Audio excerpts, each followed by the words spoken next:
Welcome, welcome, welcome. It's Saturday night, which means it's time for Saturday Night Special, the sixth best show on Renovision. With comments such as, for the love of God, let your friend stay where he's at.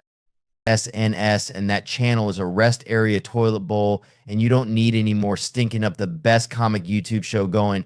And this is an absolute terrible watch. Such douche chills. How about we check in with Jedi Johnson and see if he thinks the boys are ready to start the show? But no, I still think we're more prepared than SNS, even with the rush we did on the show. Well, shit, I hope you boys are ready to bring the mayhem, because an all-new episode of Saturday Night Special starts in 3, 2, 1.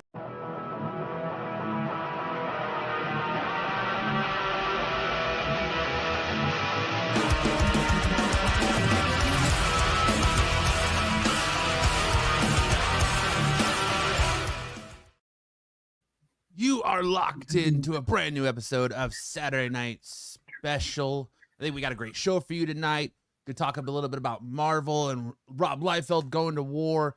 All the other news. Got dodgeball, anime, the A-hole game, and of course, misconnections. It's going to be a great show. So much fun. Let's start out by saying what's up to the panel and the chat. Sam, how are you? How's your week been, man? Oh, man, it's been a crazy week. I had to get a new car. So I got a brand new Honda CR-V. Brand spanking new, huh? First one to fart in your car? Yes, sir. Was the first one to fart in my car. It felt very good.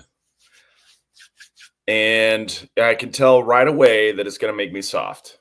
It's got way too many luxuries. I'm going to be soft from here on out. Seats and air-conditioned seats. It's got the interface with the smartphone. It's got car basically drives itself and it massages you while it does it. Ooh. So it's a pretty fancy car, way fancier than I'm used to. Must feel good after a hard night of dodgeballing. Yeah, it does feel pretty good. Get that shoulder going. Yeah, it feels pretty good. You got a couple little Filipino ladies in your car just mashing on your kinks. Yeah, instead of like kids kicking you in the back, it's a little shiatsu. Yeah, the gas pedal's heated. It feels really good, GT. It's a really great car. Obviously, I paid way more than I wanted to pay. I had one credit application was like, "You want how much for this car?" I was like, what are you talking about? My credit score is set over 750. I'm good. I'm good for this. And they're like, it was like, do you realize you're a Honda? Like, what are we doing here? You're not a Cadillac. Yeah, it was pretty exciting. Also been really enjoying the scenes from the Waste Management Golf or the Waste Management Open, the drunks trying to navigate the hills at the Open. Oh yeah, I love this time of year. Love it. Fat guy sliding down the hill while everybody's cheering him on, and just watching the beer and cups rain down as dudes get holes in ones on 16. Love it. Yeah, GT. That if you're not careful, the car will make you finish right there in the driver's seat. You got to be real careful. It's so deep, it just hits the prostate in a specific way, and you're just nut everywhere. You can't control it. It can be really distracting while you drive, so you got to be very careful. It makes you very soft. Hey, man, we live in Arizona where it's 120 degrees in the summertime. You deserve to be a little soft at times. Yeah, but it's been a good week. I had the funeral for my buddy Dan from dodgeball yesterday, and got to see my brother who's out of town. He came down and visited for the day before heading back home. But it was a good experience. Got to try some new Mexican food. There's a place called Mexique. They use smoked barbecue meats for classic Mexican dishes. It's a underutilized cooking fusion, I think. Nice. What about you, Matt? How was your week? Dude, it's been a long week. Everyone in my house but me has been sick with the flu, so it's just been constant revolving door of taking care of kids and my wife, and somehow I've managed to avoid it. I'm kind of speculating that I'm on enough multivitamins that to take care of an elephant since I had my surgery and stuff. So I think that's helping a lot to keep me from getting it. But Luckily, I've avoided it, knock on wood. But it's been rough. Kids throwing up everywhere and my wife throwing up everywhere. It's just been That's pretty brutal. Yeah. That's pretty brutal. Been a week, especially since last week we were all sick with neurovirus, and then now this week they get the flu, and I'm like, oh shit, I hope I avoid this. Yeah, that's piling up. Yeah, it's been a rough one this year, man. Are you trying to catch them all? Is that what's going on at your house? Trying to catch I don't want to catch them all. I won't stop till I've gone to Hipsterfilades. Get them all, collect them all. But let's say what's up with the chat. What up, GT Key Comics here early as always. Tommy Longbox, come for the douche chills, stay for the laughs. Absolutely. Sam says, gentlemen, please sign in and take your seats. Ed says, Tommy, we aren't staying for Sam's rapping. I think they got a good segment for Sam this week in his raps. TK says, what's up? Sarah says, sup, fellas. We got Tyson signing in. Tyson says, happy Saturday, guys. Keith. Matt's volume is low, low, low. Is my volume low? Sounds like it normally does to me. Like so low? No, it sounds okay to me. Okay. I can hear you pretty well. Maybe my volume's just high. It does sound a little bit low. Let's see if that. Let me know if that helps, Keith. I don't know what's going on with this stream drive. When I stream on my channel, everything is fine. But like when I get on Pete's channel, it's so like loud. I mean, it's low, but whatever. We'll work with it. But anyways, let's get into the show and have Sam start us off with his topic start this week. Yeah, so last week we got dinged by the NFL for talking about football. So this week we're going back to that well to show them that we're boss. We're in charge here. We're the ones who care. We're the ones who decide what quotes we will and what we use. But we're talking about Chad Ochocinco, who was on Stephen A. Sharp's podcast this week. Stephen A. Smith, you mean? Stephen A. Smith, yeah. Because you put two people together, Stephen A. Smith and Shannon Sharp. No, Stephen A. Smith, you're right. And he said something absolutely bonkers. So if you'll click on Chad's face, we'll have to get audio, but he says he's in the throes of passion. Can you hear the audio or no? No. All He's right, in the throes of passion, and his wife leans in. I think it's his wife he's talking about. His wife leans in and she says, "Go deeper." And he says, well, I'll let him speak for himself here. You do understand the cameras are rolling. Yeah, You understand? I mean, do you We'll have to let really it play want through people to again. know this? I mean, I can edit it out. Bro. no, You don't have to- don't edit it out. I told you I don't have a private life. I'm here to share my stories and my shortcomings. Who you are now. Yeah, completely It's different. manufactured because it was surgically enhanced. See if I can do this. Yes, sir. Just pause. Yes, sir. Don't let me. And Let me see if it happens if I do this. in my ear, go deeper. Stay with me now. And what hurt me is I was already all the way in. So I had ran out of pee-pee. And that is what caused me to perfect my craft in the pelvic area so I would never have to hear that again. You do understand the cameras are rolling. All right, Yeah, You understand? I mean, do you really want people to know this? I mean, I can edit it out. Bro. No, You don't have to- don't edit it out. I told you I don't have a private life. I'm here to share my stories and my shortcomings. Who you are now. Yeah, completely It's different. manufactured You'll find because the it was Ocho, surgically don't we got this? enhanced. Yes, sir. Yes, sir. And And All right, I'm comfortable saying that. And I can tell you that it's just something you would never be able to get on TV. That's why we on your show. I want to be able to walk around the beach in my Speedo without being laughed at.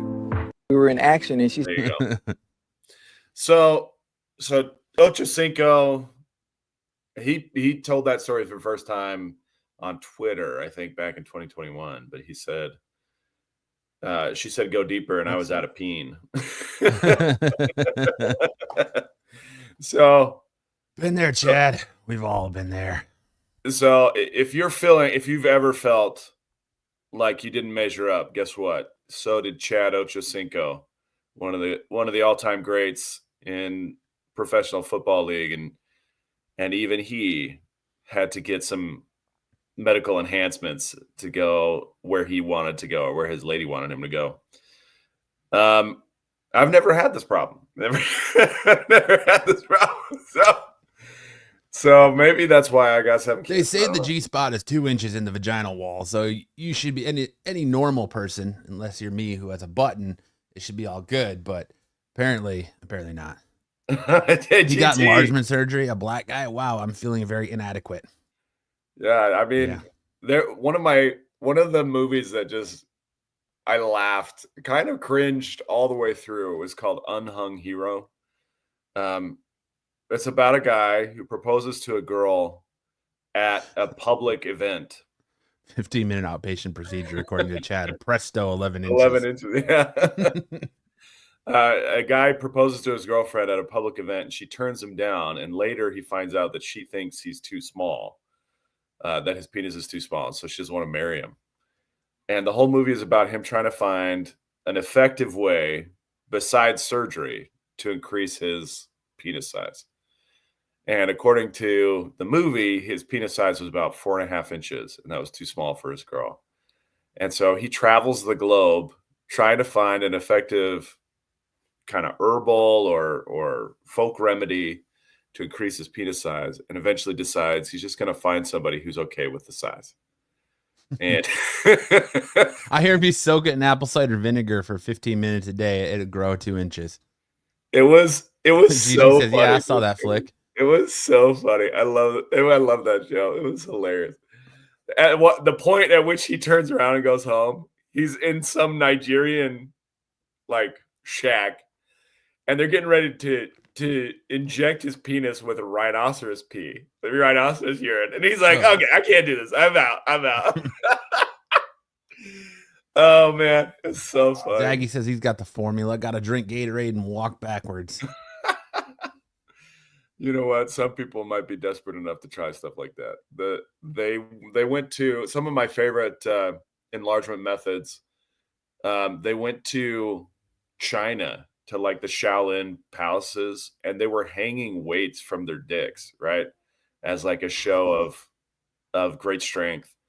And they tried putting weights on his dick, and he couldn't even do 5 pounds. He's like, "Ow, ow!" And they're like carrying like 300 pounds. And then there was one where they're like at the gurus in India, and they just had their stuff like rolled up. This is like rolled up over and over and over. It's all flattened out and wadded up. Like these guys. Oh, this ain't it, man. I don't know what they're doing, but this ain't it. I'm getting like pains down there just thinking about that. Yeah, that was where I first heard the term jelking. The fuck is that? It's manually stretching your dick. Oh, all right. And he tried Isn't that it. what you do with self-pleasure? Well, no. I mean, the purpose of it is to stretch the tissues. And the guy who did it actually took a 1/4 inch away from his penis. Like it scarred it up so much that he lost length. And so he's like, "Okay, I'm not doing that anymore." Then there was one. It was like micro cutting it, like just a lot of like really small incisions to like get more tissue in there to kind of stretch it out. And I don't think he went through with that one, but there was a lot of crazy things. But the one that made him turn around was rhinoceros urine getting injected into the peen. Jedi says, I had a girlfriend who wanted me to have surgery, so I'd have an 11-inch penis. Told her, no way am I cutting an inch off my penis for anybody. Oh, Jedi. Well played, Jedi. Well played.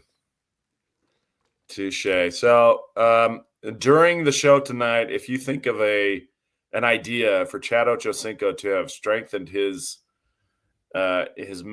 manhood without surgery, please put it in the chat. Let's brainstorm some good ideas. And if you haven't seen Unhung Hero, I highly recommend it. It's a very entertaining show. Also, the French are all liars. They're all liars. They all say they have 7-inch penises, but they're actually 2-inch penises. Well, I think this is a first. We're 16 minutes in to SNS, and I've learned so much today that I didn't know. I didn't know. I didn't know that there was a surgery to extend the size of your wang. Didn't know that. I've heard of penis pumps. I've heard of those magical pills, gas station pills, but I've never heard of a surgery to cosmetically enhance your dong. Yeah, they will Grumpy attach. G says Austin Powers recommends Swedish hand pumps. Yeah, Swedish made penis enlargers. They'll attach cadaver tissue to your dick to make it bigger. That's what I want. Dead man dick attached to my dick to make it bigger. Well, just because the guy died doesn't mean his sex life has to end. These are conversations you don't hear on the tax show. You got that right, Buffy. That's why this is the best show on Renovision, man. I don't care what anyone says. Yeah, but dude, cadaver dick, and they miss it, and it's got like dormant fucking like genital warts, and then all of a sudden you got zombie dick. You just like dick. Break out and like a genital warts outbreak, or it starts to rot and stink, and your dick changes colors. Nah, I'm good. I'm good. Oh man, I wouldn't change. I would change the woman before I change the wang size. Just go find one that is very suitable for your wang, particularly maybe a woman who has a shallow vagina. Yeah. Not get someone who's not like the OnlyFans girl who slept with 1,000 dudes in one day. No thanks. Or where she's like throwing a hot dog down a hallway. If I'm going down south and I cough and I hear an echo, it's like I think I'm good here. I don't need to be here anymore. GT says, I want the African transplant surgery, a transplant with an African. All right. Marco says, Bobby says, ask Marco what he uses. Yeah. Yeah. Olive oil. That's what Marco will say. Marco uses olive oil. Yeah, he uses extra virgin. He uses Windex for lube. He uses the same thing on his dick that Rachel Ray uses on her pants. The word is Marco uses a strap on. Probably. There you go. The rumor mill. Marco uses rice and beans. That's what he calls it. That's his euphemism for it. Rice and beans. That's what we should put a poll in the chat. Says, what does Marco use to make his wang bigger? Yeah, it is a grain of rice and beans. Let us know in the comment section below what Marco uses to make his wang bigger. I'm sure he'll love that. He'll get a great big kick out of that one. Well, there you go. That's our opener for tonight. So if you want to keep on giving us those great ideas throughout the chat or throughout the night, we'd really appreciate it. Head says I told her just to buy a toy. Kyle's gonna get calls and be like, what the hell are they doing on that show? Kyle's like, I'm not even on the show. I don't know what you're talking about. On the show. They're talking about what I use to make my wang bigger. A magnifying glass. That's probably true, Buffy. Maybe that's why he's so angry and screaming all the time. Micropene. Oh man, this really threw me for a loop. I thought it was hilarious. Chad Ochocinco. And what hurt? The things people admit on the internet, man. I like how Stephen A. Smith's like, this is on the internet, right? He's like, I'm gonna tell my truth. I don't care. I'm gonna tell my truth. Well, yeah, he already went public with it several years ago, so he doesn't care. Good for Chad, man. I hope you and your dong get in the Hall of Fame, Chad. Yeah. Although if it has its own, if it can catch a pass, then that's kind of an unfair advantage, I heard he can do his own touchdown dance with it now. Yeah, start spread like a cane, twirl it around like a cane. He's got a little Cincinnati Bengals jersey for it too. That's love right there for your woman to just be like, I ran out of pee-pee. Got to go get more pee-pee. What can be done? Well, we could take a wang off a dead guy and give it to you. That sounds great. Let's do that. How do they do that? Like, do they like remove yours and then like section the dead one off and then attach it to yours? I bet we could find a video for penis enlargement surgery. I feel I feel like that might be homework for off the show. Yeah. That sounds like good homework for Tyson. Tyson, yes. Yeah, find that out, Tyson. Get us a very scientific medical video diagramming how that surgery is done. You can only wish to be in one of those monster cock vids that Kyle watches. Oh man. I don't think those things are real, Tyson. I don't think those are real. You think they're just prosthetics? I think they're enhancements of some kind. I don't think. You think they're dead guy dong? I think maybe they might be. Oh. Now you just got me thinking about this all. This is when I'm trying to go to bed tonight. I'm gonna be like, how do you give a dong transplant? How is that done? That's for science. I dedicate my dong to the next generation. I'll look into it, guys. Tyson's always on it. The Frankenwiener. This gives new meaning to the Frankenwiener. You thought it was just an undead dog. No. It's cadaver tissue on Ocho Cinco's cock. I've never thought about doing that. I've just always trusted my wife when she says it's plenty big enough for me that it was. But imagine if a dong transplant goes wrong. Yeah, dude, that does happen. That does happen. Then you've like scarring where they stitch it up, so it looks like you said Frankendong, and like what if it falls off mid like erection? It's just like and gone. And then or it goes Evil Dead. Like Ash has a mind of its own. It's just like flopping around. It's trying to kill you. You're like, you ready, girl? And it's just like getting flopping around all by itself. And like inchworms across the floor. The scarring is ribbed for her pleasure. Oh man. Doc, I looked down and it smelled like almonds, and my part of my dick where I had surgically implanted was just green. That's probably not good. That's what Styx is doing tonight. He's getting dong surgery. he's getting his cadaver dong harvested. He's getting his dong tissue harvested. I feel like you just build a little stretching machine and just like a traction machine like they do for a broken leg, where they pull your leg out and put it in traction. Just get a little traction thing for your little pee-pee. Yeah, so one of those methods, the microblading, is kind of like people who have leg enlargement surgery where they break their legs and they slowly stretch it out over time, mending it. Yeah. And it adds like an inch or 2 inches, and you can do it as much as you want. But that's kind of what the microblading is you surgically cut it, not very deep, but you don't cut through it. You just cut it a little bit so that it has more tissue. Now, do they add girth too as well, and not just length? You can, yeah. Oh, I might have to go for the girth. Yeah. And if you're saying not only is it short, but it's also skinny, then that's a problem. How big around do you want it? See these 3 fingers like this? That's what I want. I want it to feel like I've got a summer sausage in my hand. Why don't you just go get a summer sausage?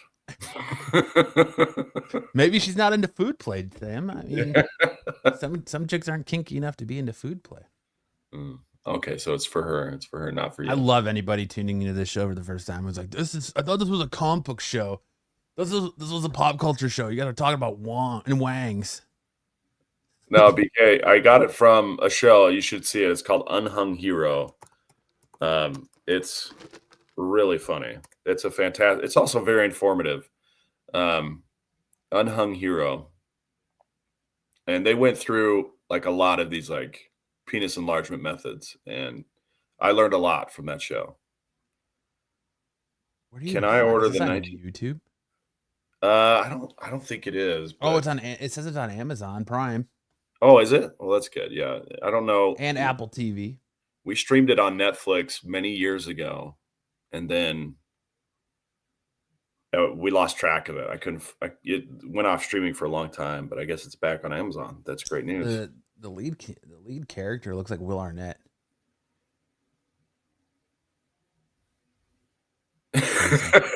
Buffy. The title mentioned Liefeld, so we're already expecting conversations about Wang. All right.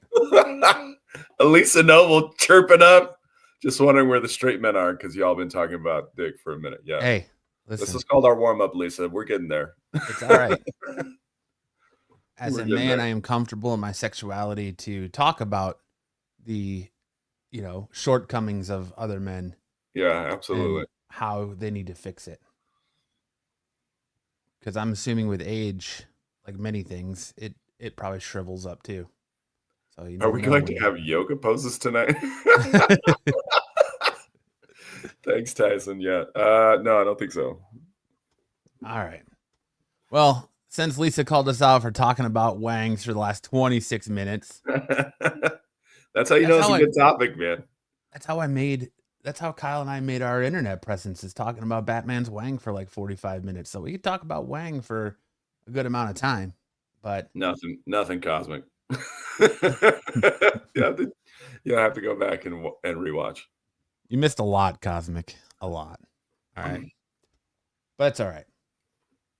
Anyways, let's get into some news, shall we? And move on from Chad Ochocinco and his surgically enhanced Wang.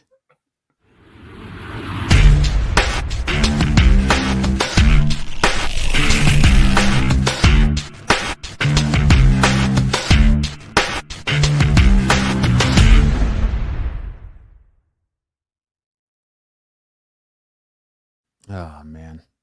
This is an unauthorized segment. All of my segments are unauthorized. If Marco's here, he's like, what the fuck are we talking about? Oh, I'm sure he's getting a phone call. Bruce is probably calling him right now. They're talking about your Wang and what you used to masturbate with and how you make it bigger. Why are you calling it the rice and beans? Yeah. I hear you're jerking off with the rice and beans.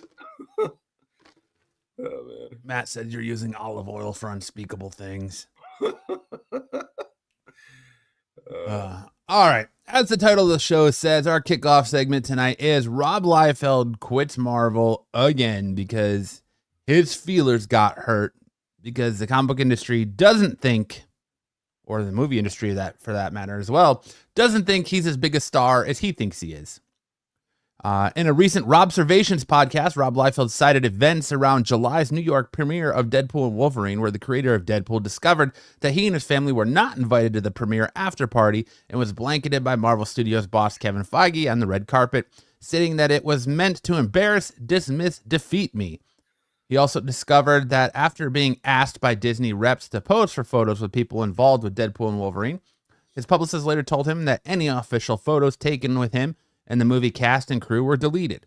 He also cited his issues beginning in 2023 when Marvel chose to give co-creator status of Wolverine to editor Roy Thomas of the comic, where Wolverine first appeared against usual creative protocols, where it's the writers and artists who get that credit, causing I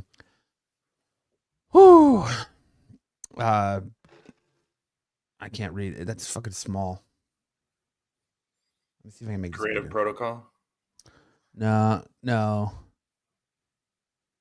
Consternation across the industry. Yeah, with Liefeld close to Wolverine co-creator Len Wein's widow, Christine Valada.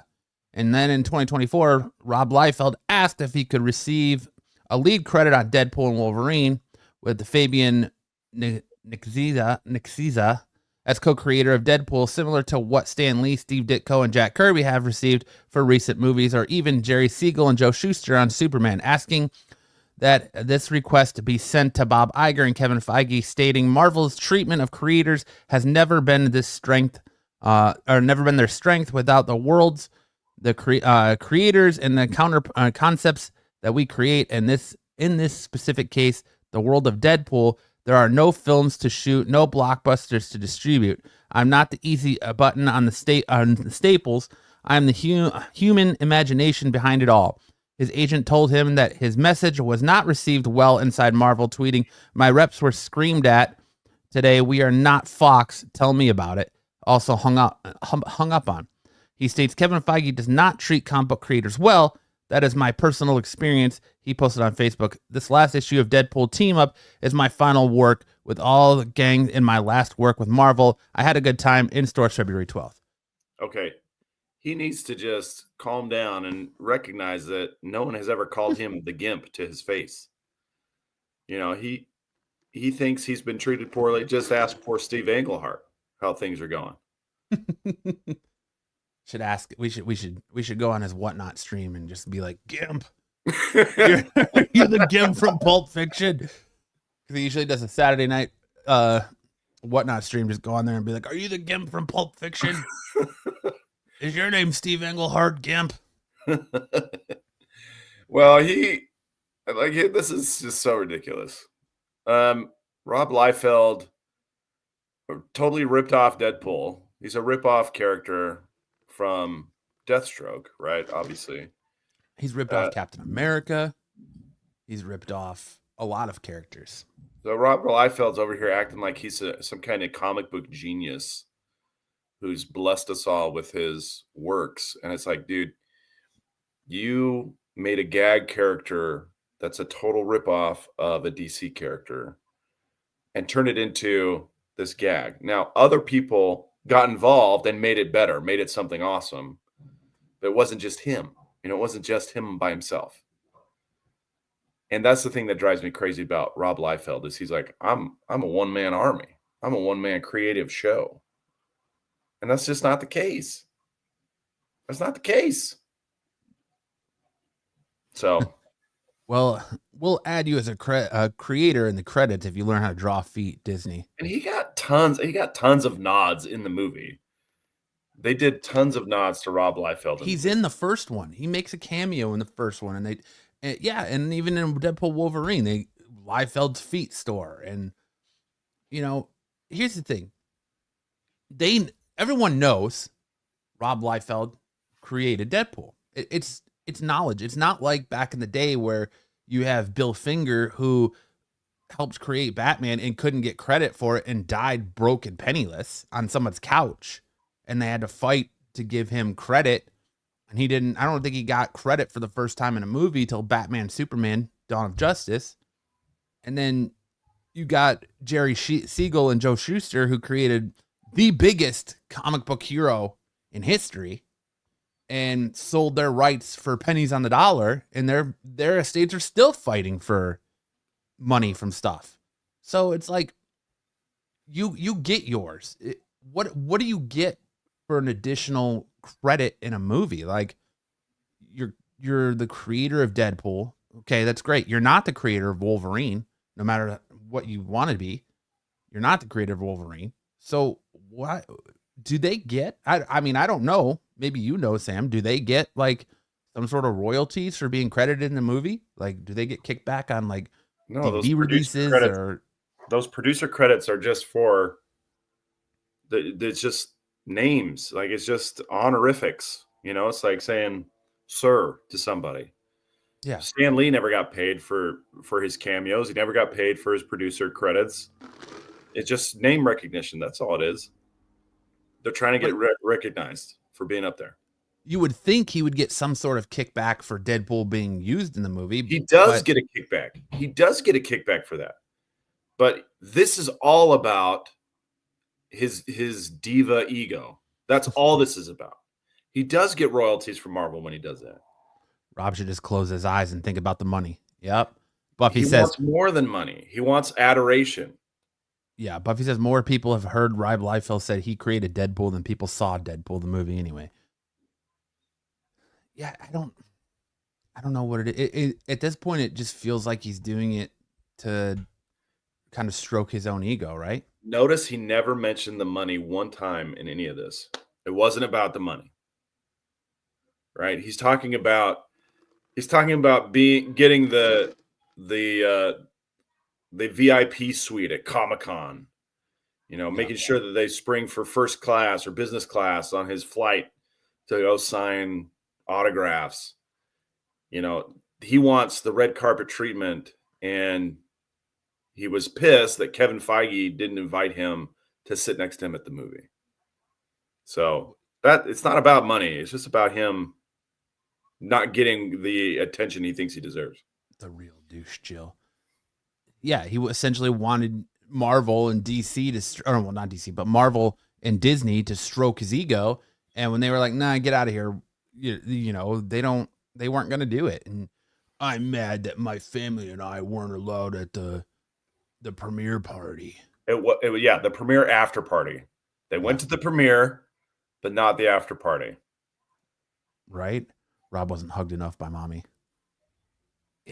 And I mean, you're the creator of it. That's great, but the movie's a different level, man. And I don't know. But maybe it's because his own behavior at previous after parties. You know, if he went to Deadpool 1 and Deadpool 2 after parties and wasn't invited back for the third one, maybe there's a reason for that. Well, maybe, yeah, to build on that, or it's the way he reacts to everything. How he's always taking to social media and crying about everything, and how he can't take criticism, because his whole thing is like, you criticize him, you get blocked. There's no criticism. If you're not like, Rob is the greatest gift to man since, Steve Ditko, it's like, oh, well then if you're not cupping my balls, then I don't need to hear what you have to say. And I'm going to go out on a limb here and say, I think Rob cuts his own hair. I think he does. He uses that old, like, was it 70s or 80s machine where like there's a vacuum and sucks it up as it cuts? The suck and cut. Yeah. The Flowbee. The Flowbee. The Flowbee. My wife just really likes my bangs. I like it short on top, but then I like to have some bangs. Yeah. I just think, like, his arrogance, man. His arrogance in all aspects of things is... I've got to give the dude his flowers for what he contributed, because his time in the 90s, and he did give us Cable, he did give us Deadpool, he did offer a lot to the Marvel Comics landscape and comics in general, and was one of the key creators of Image, but just his own ego, man. And sometimes he just can't get out of his own way. Did you see the old video of Stan Lee trashing his art? Yes, I have. I think a lot of people trash his art. We trash his art on a weekly basis. Liefeld uses the same barber as Mark Davis. That's probably true too. Yeah. But I don't know, man. Rob, dude, thank you for everything you've done for Marvel, but cool your freaking jets, bro. Yeah, just calm down, man. And it's not, though you weren't invited to the after party, is it really that big a deal? Like dude said before, just count your money and look at all the stuff you've got around you, and look what Deadpool and your creations have given you in life, and just calm down a little bit. You don't need to be that serious about it. But if you want to quit Marvel, that's fine. Like, Disney is evil. Yeah. Well, you won't hear any argument from me on that front, but this is about a business arrangement, and he wants it to be about kissing his feet. And that's exactly what it is. It sounds like you're mad that they didn't kiss your ass, and so you're taking your ball and going home. But he literally done Whatnot shows trashing for. Yeah, I know. I've seen his. I think, didn't McFarlane do a video where he did a nice little Rob Liefeld impression also? I just get the feeling that he's not very well liked. That he's not very well liked in the comic industry. Well, you and Kyle met him, right? And he was a total dick. Yeah, every time I've met him, he's been a complete douchebag. And like, my thing with him is like, he's when I met him at a con that we used to have, Amazing Arizona, he did a Walking Dead cover for the first issue of Walking Dead there, and he was charging like $30 to sign it. And I'm like, dude, you just did the cover, you didn't even do the interior. Like, what is this? And he was like, I'm not, he threw a fit about it. And then of course the Kyle situation, where Kyle asked him to write to your friend, and he was like, but I'm not your friend. But he finally did it. It just, like, it's not been, my things with him haven't been pleasant, but who knows? Maybe you're catching him on a bad day, because there's been other ones that, Bob Layton is another one where one time I met him, he was a great dude. Next time I met him, he was kind of a D-bag. But Have you ever had a good experience with Rob Liefeld? No, the 2 times I've been around, I've even attempted to be around him. It hasn't been great. There you go. That's a pretty strong sample size. And he always comes across as, I mean, anything he does, he comes across as brash and arrogant and like, I don't. But then you've got people like Ish who, works at Fantastic Worlds, who had him there for a signing, and Ish said he talked to him for like an hour and he was a great dude. So I just think it's maybe the setting and the environment, and I feel like maybe he's just easily he gets easily annoyed or easily offended by littlest things. I mean, I know I'm blocked by him on Twitter or X for questioning his art in Major X and saying that, Major X was a joke of a character, but what are you going to, and not, I mean, I was probably a little bit harsher than that, but it is what it is. He doesn't have enough coke. Those are big allegations there, Bruce. Ask Scarlett Johansson about Disney. I just got his cig once and it was $20. Now cigs for some buttholes are $125. But listen, in the comic book industry though, like they don't get health insurance and all that. That's why they created the Heroes Fund. And I'm okay paying an artist or writer, $15, $20 to get a signature. Like I'm okay with that. It's their work. Like you want their signature because you appreciate their work. But yeah, at some point it gets greedy. Like Kevin Eastman is the perfect example of this for me. I've got several Kevin Eastman signatures, and he always does a remark of a turtle head, or used to, of a turtle head, quick 2-second sketch of a turtle head after his signature. Well, then he got with Whatnot, and I feel like a lot of this has stemmed from Whatnot in these other companies that have come in and really turned into this reselling of comic books, the secondary market they call it. And Whatnot, I feel like Whatnot said to him, man, you could be capitalizing on this by charging $30 for your signature and an additional 30 or whatever it is for your remark. You shouldn't do your remark. You shouldn't do a remark for free. And so Eastman started doing that, and it's kind of killed the experience a little bit, but I don't mind paying Kevin Eastman $30 for his signature because he gave me something that I found in 1985 in my childhood, all the way up to adulthood, that I still find pleasure in. And so it's something that stuck with me. So I'm okay with giving that creator those flowers and that money for that. But the remark is just, it's an additional, like, and his turtle heads are quick sketches. It's not like you're drawing a full headshot or bust of a turtle or anything. You're doing a little quick turtle head, and you want me to pay you an extra $30 for that? Like, come on, man. Like, at some point, it's tough out here for everybody. And now, especially with what they're talking about, if tariffs go through, and then all these comic companies are always like, well, our distributor prices are going to go up, so you're going to pay an extra $1 at stores. You're already stretching. People are already stretched thin. If you want them to keep buying your stuff, then you can't.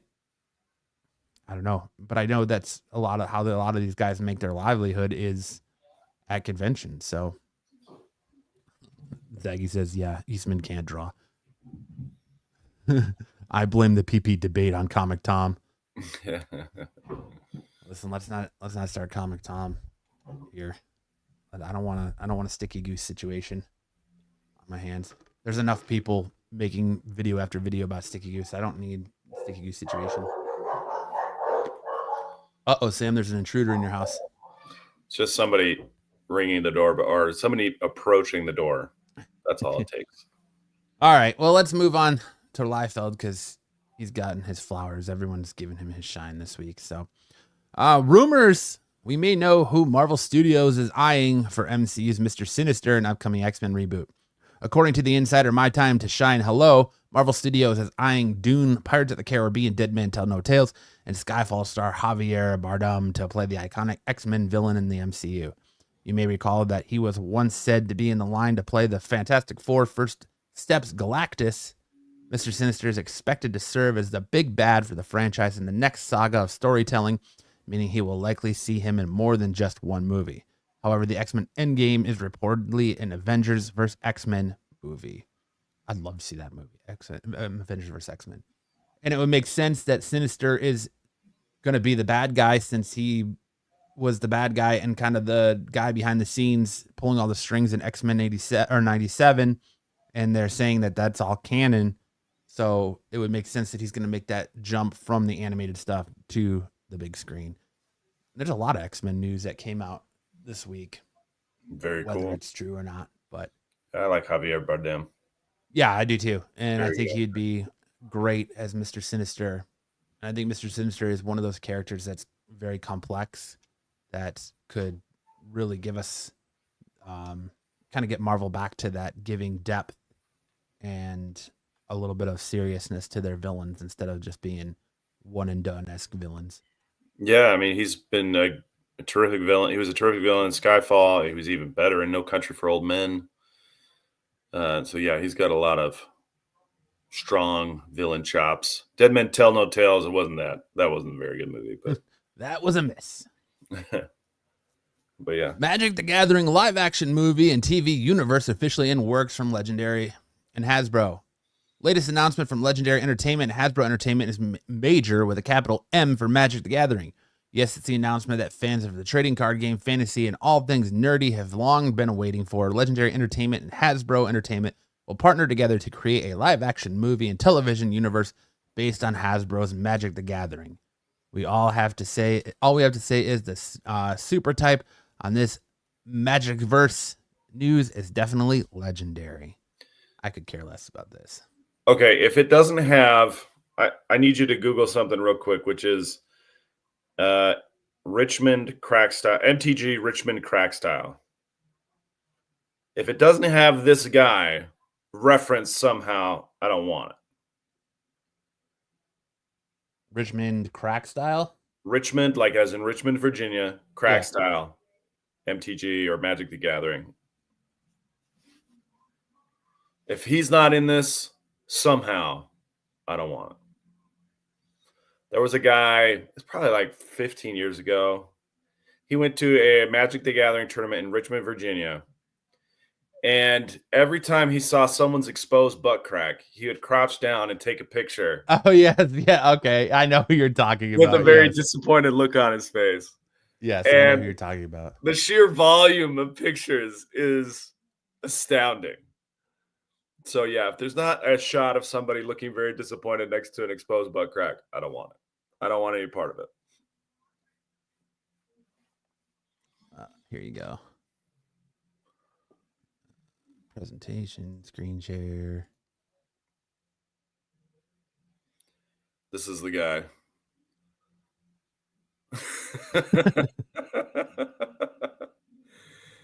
Oh man! All the exposed butt crack you can get. I like the mosaic you got down there. There's one where he's got like a tear coming down. The compilation photo there. Right here? Yeah, that one. 15 separate photos.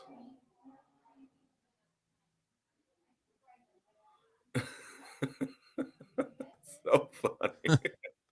I went to a winter Comic-Con with my buddy. My buddy looks a lot like this guy. And so I was the guy in the chair with the exposed butt crack, and he was the guy crouching down.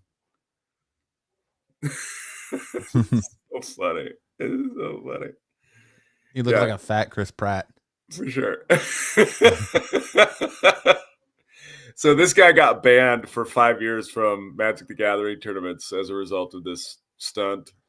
But he was recently he was reinstated. He should have been celebrated. Yeah, absolutely.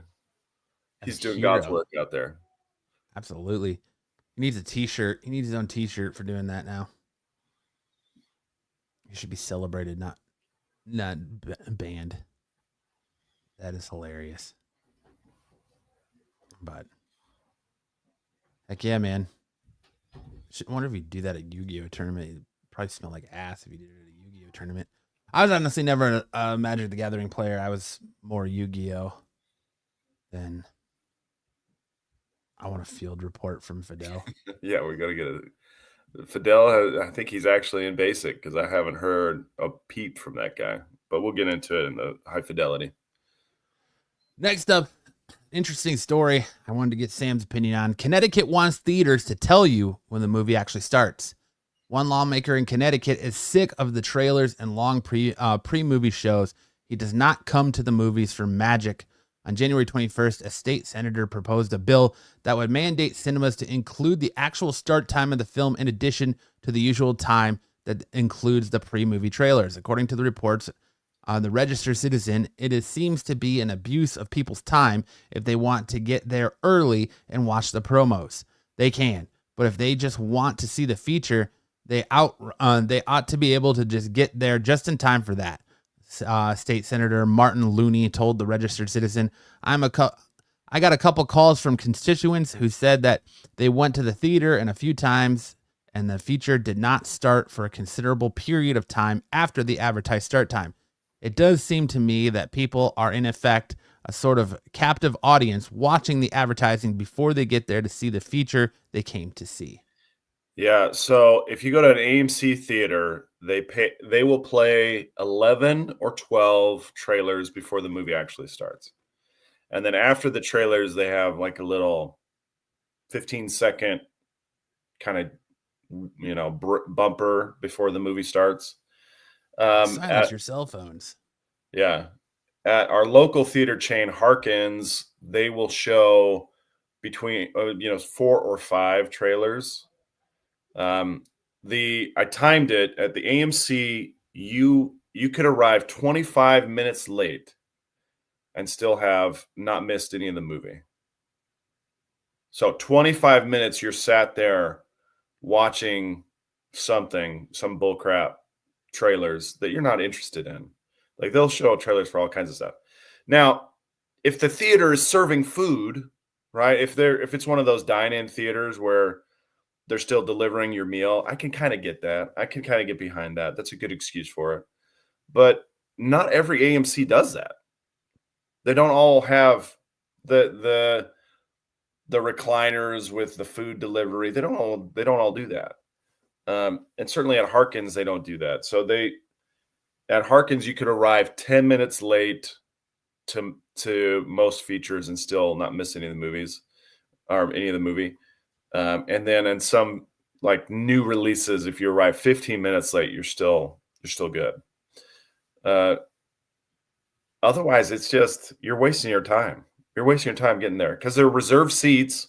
You don't need to get there early to get the seat you want. You buy your tickets whenever you buy them, but they're assigned seats. So they just want you there in the seats to watch the trailers. That's it. But see, me as a moviegoer, I like the trailers. I don't like to miss the trailers. So I like getting there. Like my wife is one who could care less. And I'm like, no, we got to get there. We got to leave at least a half hour early because I need to get there to see the trailers. Okay, but you will see you can see the trailers anywhere. I know, but there's you see them on your phone. To me, there's a different experience watching them on the big screen versus watching them on my phone. A lot of times I see all the big trailers before movies, of course, and especially with doing podcasts like this, I'll watch them as soon as they come out. But there's a different experience of seeing it on the big screen. So 4 or 5 trailers is fine. I think AMC uses it. AMC that's way too many. More than 11 or 12. That's way too much. That's way too long. That I agree with. But like 4 or 5 is the right amount of time. I like to get there and just it allows me to settle in, get comfortable, and get ready for the movie to start. Get through your popcorn, get through your soda. Yeah. That way, right at the climax of the movie, you can go to the bathroom. I don't have that problem. I don't ever have to get up to go during the movie because that annoys me too. Like I don't want to. I came there and paid the $13 to watch this movie. I don't want to have to get up and pee during it. Now, what I like about this is he's not saying that people like you don't get to watch trailers. What he's saying is you need to tell the people when the movie actually starts. Trailers start at 7:30. Movie starts at 7:45. Trailers start at 7:30. Movie starts at 7:55. Tell us when the movie actually begins. Right. Put it in parentheses. And so when Matt wants to see his trailers, he shows up early for the trailers. when I want to skip the trailers, I get there for the drink and the popcorn, and then I'm there for the start of the movie. Yeah, I do like this idea. I think it's a great idea. I'm lazy. I won't go out of my way to see a trailer, so I like seeing trailers before movies. So show up early and see the trailers. But for people who just want to roll in and get their assigned seat, like me, just let me know when it's actually going to start. Yeah, but you want to get like the other part about getting there too, and knowing that there's a lot of trailers is what if it's if it's one of those movies that is a summer blockbuster that a lot of people are going to, you want to make sure you get there so you're standing in line for your concessions, and whether you want like a hot meal or just popcorn, think about the concession lines too. So having those trailers give you that little buffer that you're not missing any of the movie while you're standing in line for your Twizzlers or nachos or big screen burger if you're going to Harkins. Or that's fine. Why can't they just also tell me when the movie's actually going to start, so that I don't show up? Like if I'm used to Harkins and then I go to AMC expecting a similar experience, and then I end up waiting twice as long or 3 times as long for the movie to start, like that actually hurts AMC. That hurts AMC's business. That's a good point too. If there's a lot of activity with people taking seats just as the movie is starting, it could be a problem. Sit down, shut up, watching the movie. Well, there's nothing stopping people from being up and down throughout the movie, right? What the theater wants is for you to buy the ticket and then buy concessions, right? And continue to buy concessions. So if you finish your popcorn, you're up and down. The theater doesn't have any problem with that, and they can't stop the patrons from doing that. Right. It's just common courtesy, I think. But I don't know. It's just all about what it really comes down to is about your movie going experience and what you enjoy. If you enjoy doing the trailers, sweet. But I mean, I think I agree with putting the movie, like being like, okay, trailer started this time. The movie actually starts at that time. And maybe not even Fandango or don't even put the exact minute. Just say expect 20 to 25 minutes of trailers. Or you put that on 10 to 15 minutes of trailers on Fandango or whatever site you use to buy your movie tickets.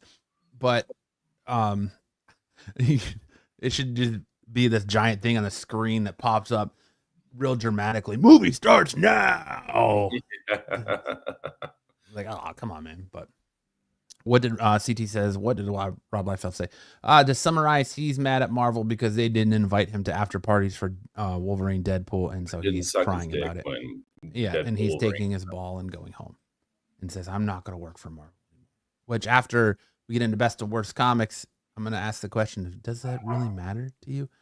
But TK says, need to get there early because the staff are slow in the concession lines. Well, yeah, the staff are all kids. They're just children. Sometimes I think it's the patronage that are low because they want or are slow because they want like massive amounts of stuff. But $20, just go back to sneaking candy in. My wife is one of those who's like, we should stop at the gas station and get our candy before there because I don't want to pay $5 for candy. But they don't give a fuck. But there you go. It all just depends on your movie going and enjoyment style.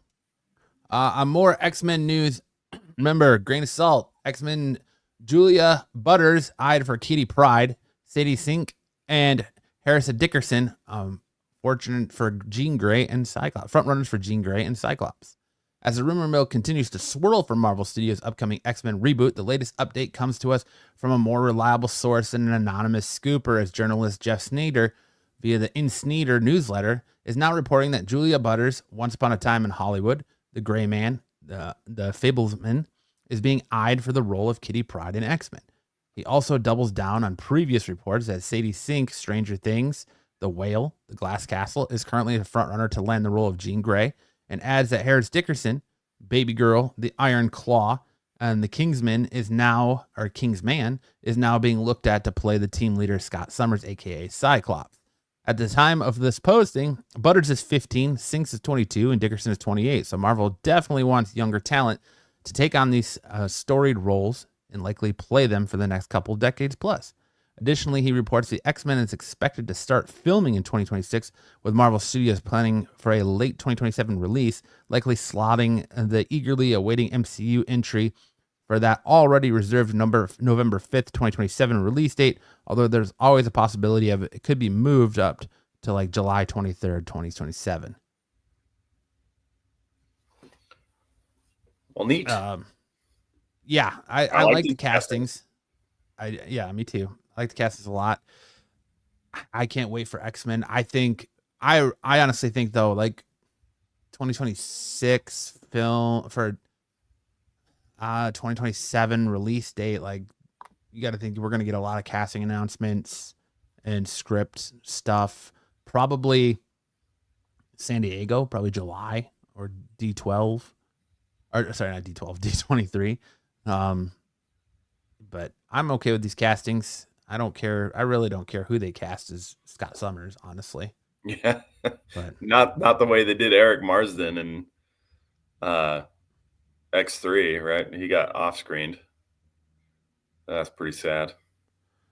CT says, "Oh my God, I'm sorry, but why would Disney/Marvel Studios need Rob Liefeld? I appreciate the response. Keep up the stream, boys." Yeah, we talked about it ad nauseum at the beginning, but it's just basically like he thinks he's more important than he is, and he got a little reality check and he didn't like it. Patrick, what's up, my man? What up? So, how do you think they're gonna do the X-Men? Do you think they're gonna go through the plan of like we're gonna get the X-Men sprinkled in here a little bit there, here and there, across the board until we get a full X-Men movie, or do you think they're like Fox did? They're just gonna drop them all at one time?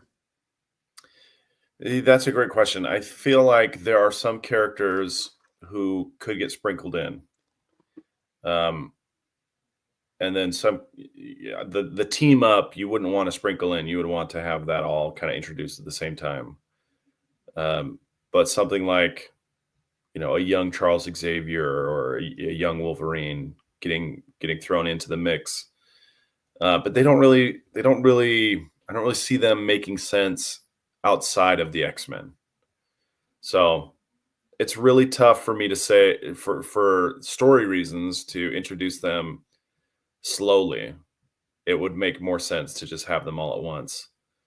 The real question is, they have kind of done trickle things here with like Inhumans, Agents of S.H.I.E.L.D., where they've added things here and there. And then, obviously the Ms. Marvel, she was a mutant, and they did kind of that idea of like the concept of mutants being introduced slowly. But these actual characters, I feel like they're going to have to be dropped all at once. But there's going to be like a kind of seismic shift in the MCU in order to introduce them all, because the whole reason Stan Lee introduced the mutants is because he was tired of coming up with origin stories. And so the origin story was anybody can have powers. Anybody can have powers. They're just mutants. They're just mutated. And you didn't have something like Iron Man where he's a really smart guy and he designs the suit, or Captain America who gets steroids back in the day, or Hulk who has a radiation accident. There's not those types of individual origin stories. It's just they all have the same origin. And that's that's where the story is. That's where the story is. That's where you get the material, the meat for the story is in the origin. And you can flesh things out from there. So if they don't all have the same origin, if they're just kind of popping up in places, that's not very meaningful. And it makes it hard to, one, for the character to be integrated into the universe, but two, for the character to mean something to the audience. So I have a hard time seeing them just kind of sprinkle them in to other properties without first doing a hard relaunch of the property. I think it would be cool, on the other hand, to see them pop up in movies, kind of like what they did with The Flash and Aquaman and Wonder Woman and Batman Superman, where you kind of like see them on screens. If like you kind of saw the other half and like news reports or something in a movie, you see him pop up when you see how our main heroes react to them and how they're being treated. You kind of just see like the mistreatment and mistrust of mutants from the other side, and they kind of build that up for you before we get a relaunch of the X-Men. So you kind of get a look from the outside instead of from being from their point of view, like you do in the comics. You're getting it from like the outside world point of view before they have interactions with these characters.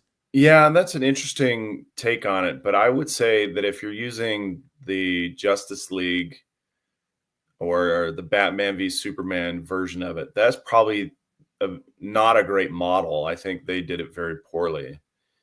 And I would urge them to do something differently to make them more meaningful. But I do think that what you've said there is kind of an interesting approach where it's kind of the same thing they did in Captain America Civil War, where there's some distrust between these people that we know are well-meaning or well-intentioned, and have them kind of fight it out. And in fact, that's basically what Civil War was in the comics, right? Is there was this push to register, and it was well-meaning on both sides, where they said, no, we want freedom, and the other one said, no, you need to register because you're basically weapons of mass destruction. We need to make sure we know that you're not going to go off.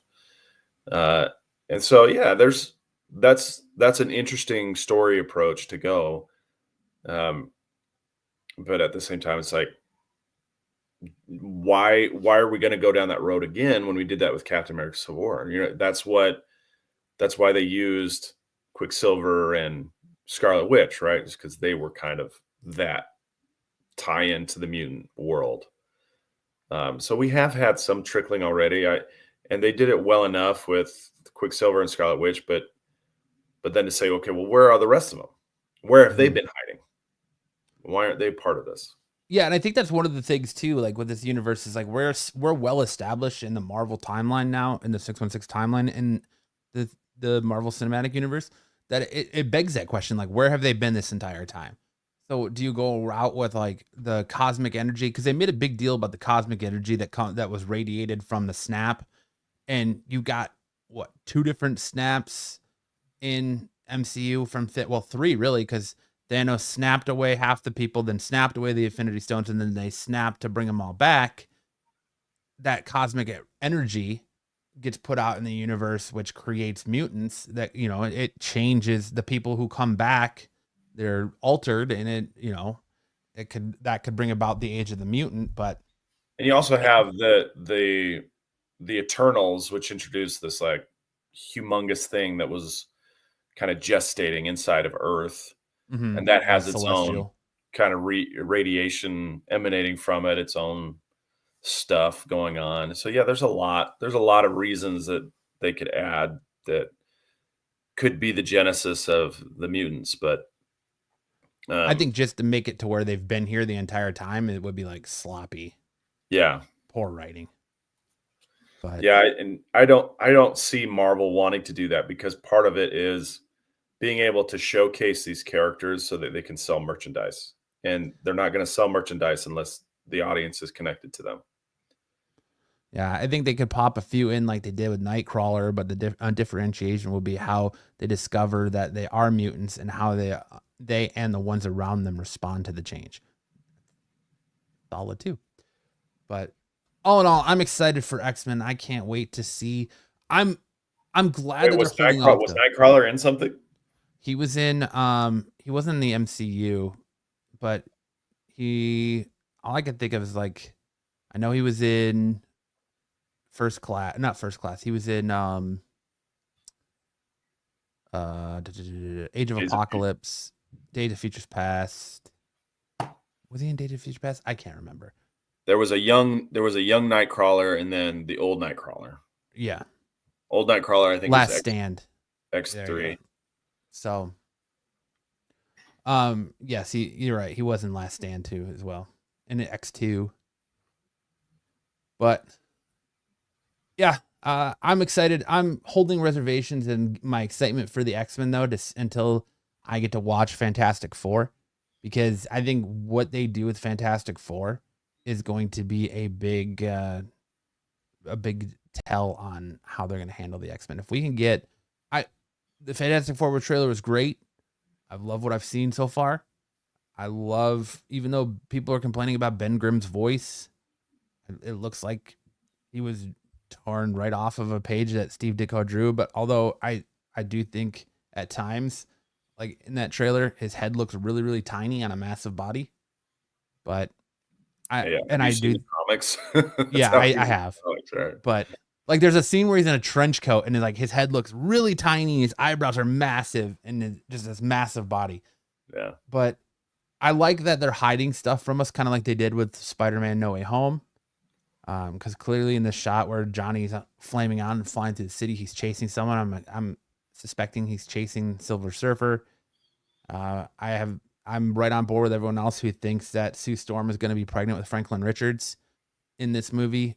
So we're going to get some more X-Men mutants sprinkled in here or there. We already got the Beast trailer, or the Beast post-credit scene for in the Marvels. I think, we're going to get more here or there as we get closer to Doomsday and Battle World and Secret Wars and all that. So, but we'll see. I'll get more excited about X-Men if Fantastic Four turns out to be a monster, and not in the way Deadpool and Wolverine was, where it was just cameo driven. But that's it for news. I will hand it over to Senior Sam for big news in anime. Watch your ears.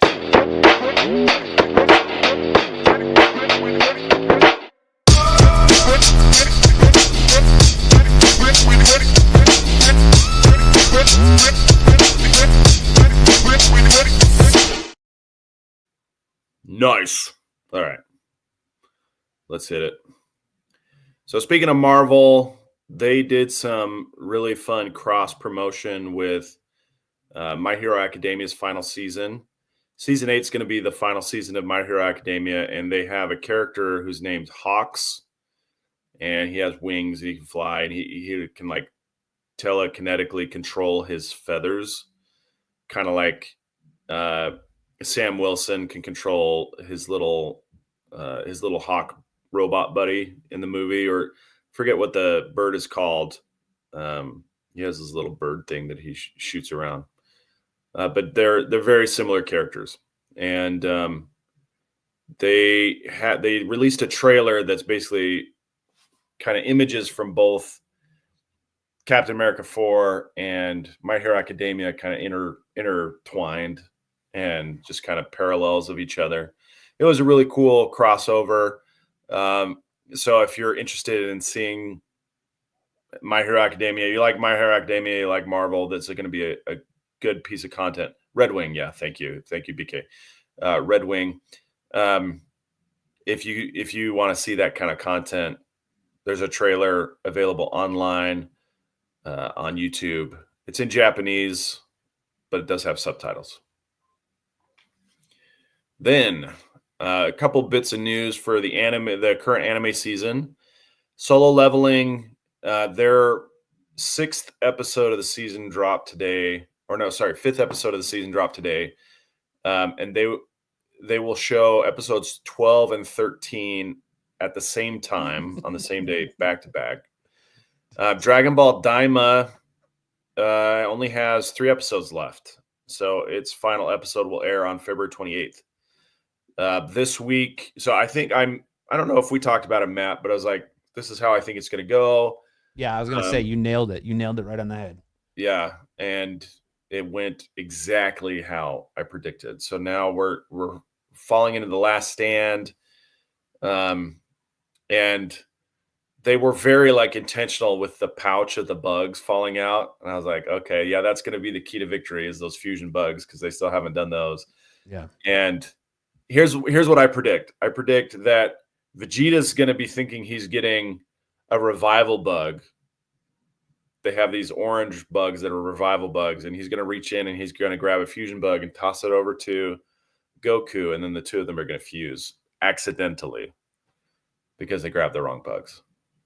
And what's the skinny Majin's name?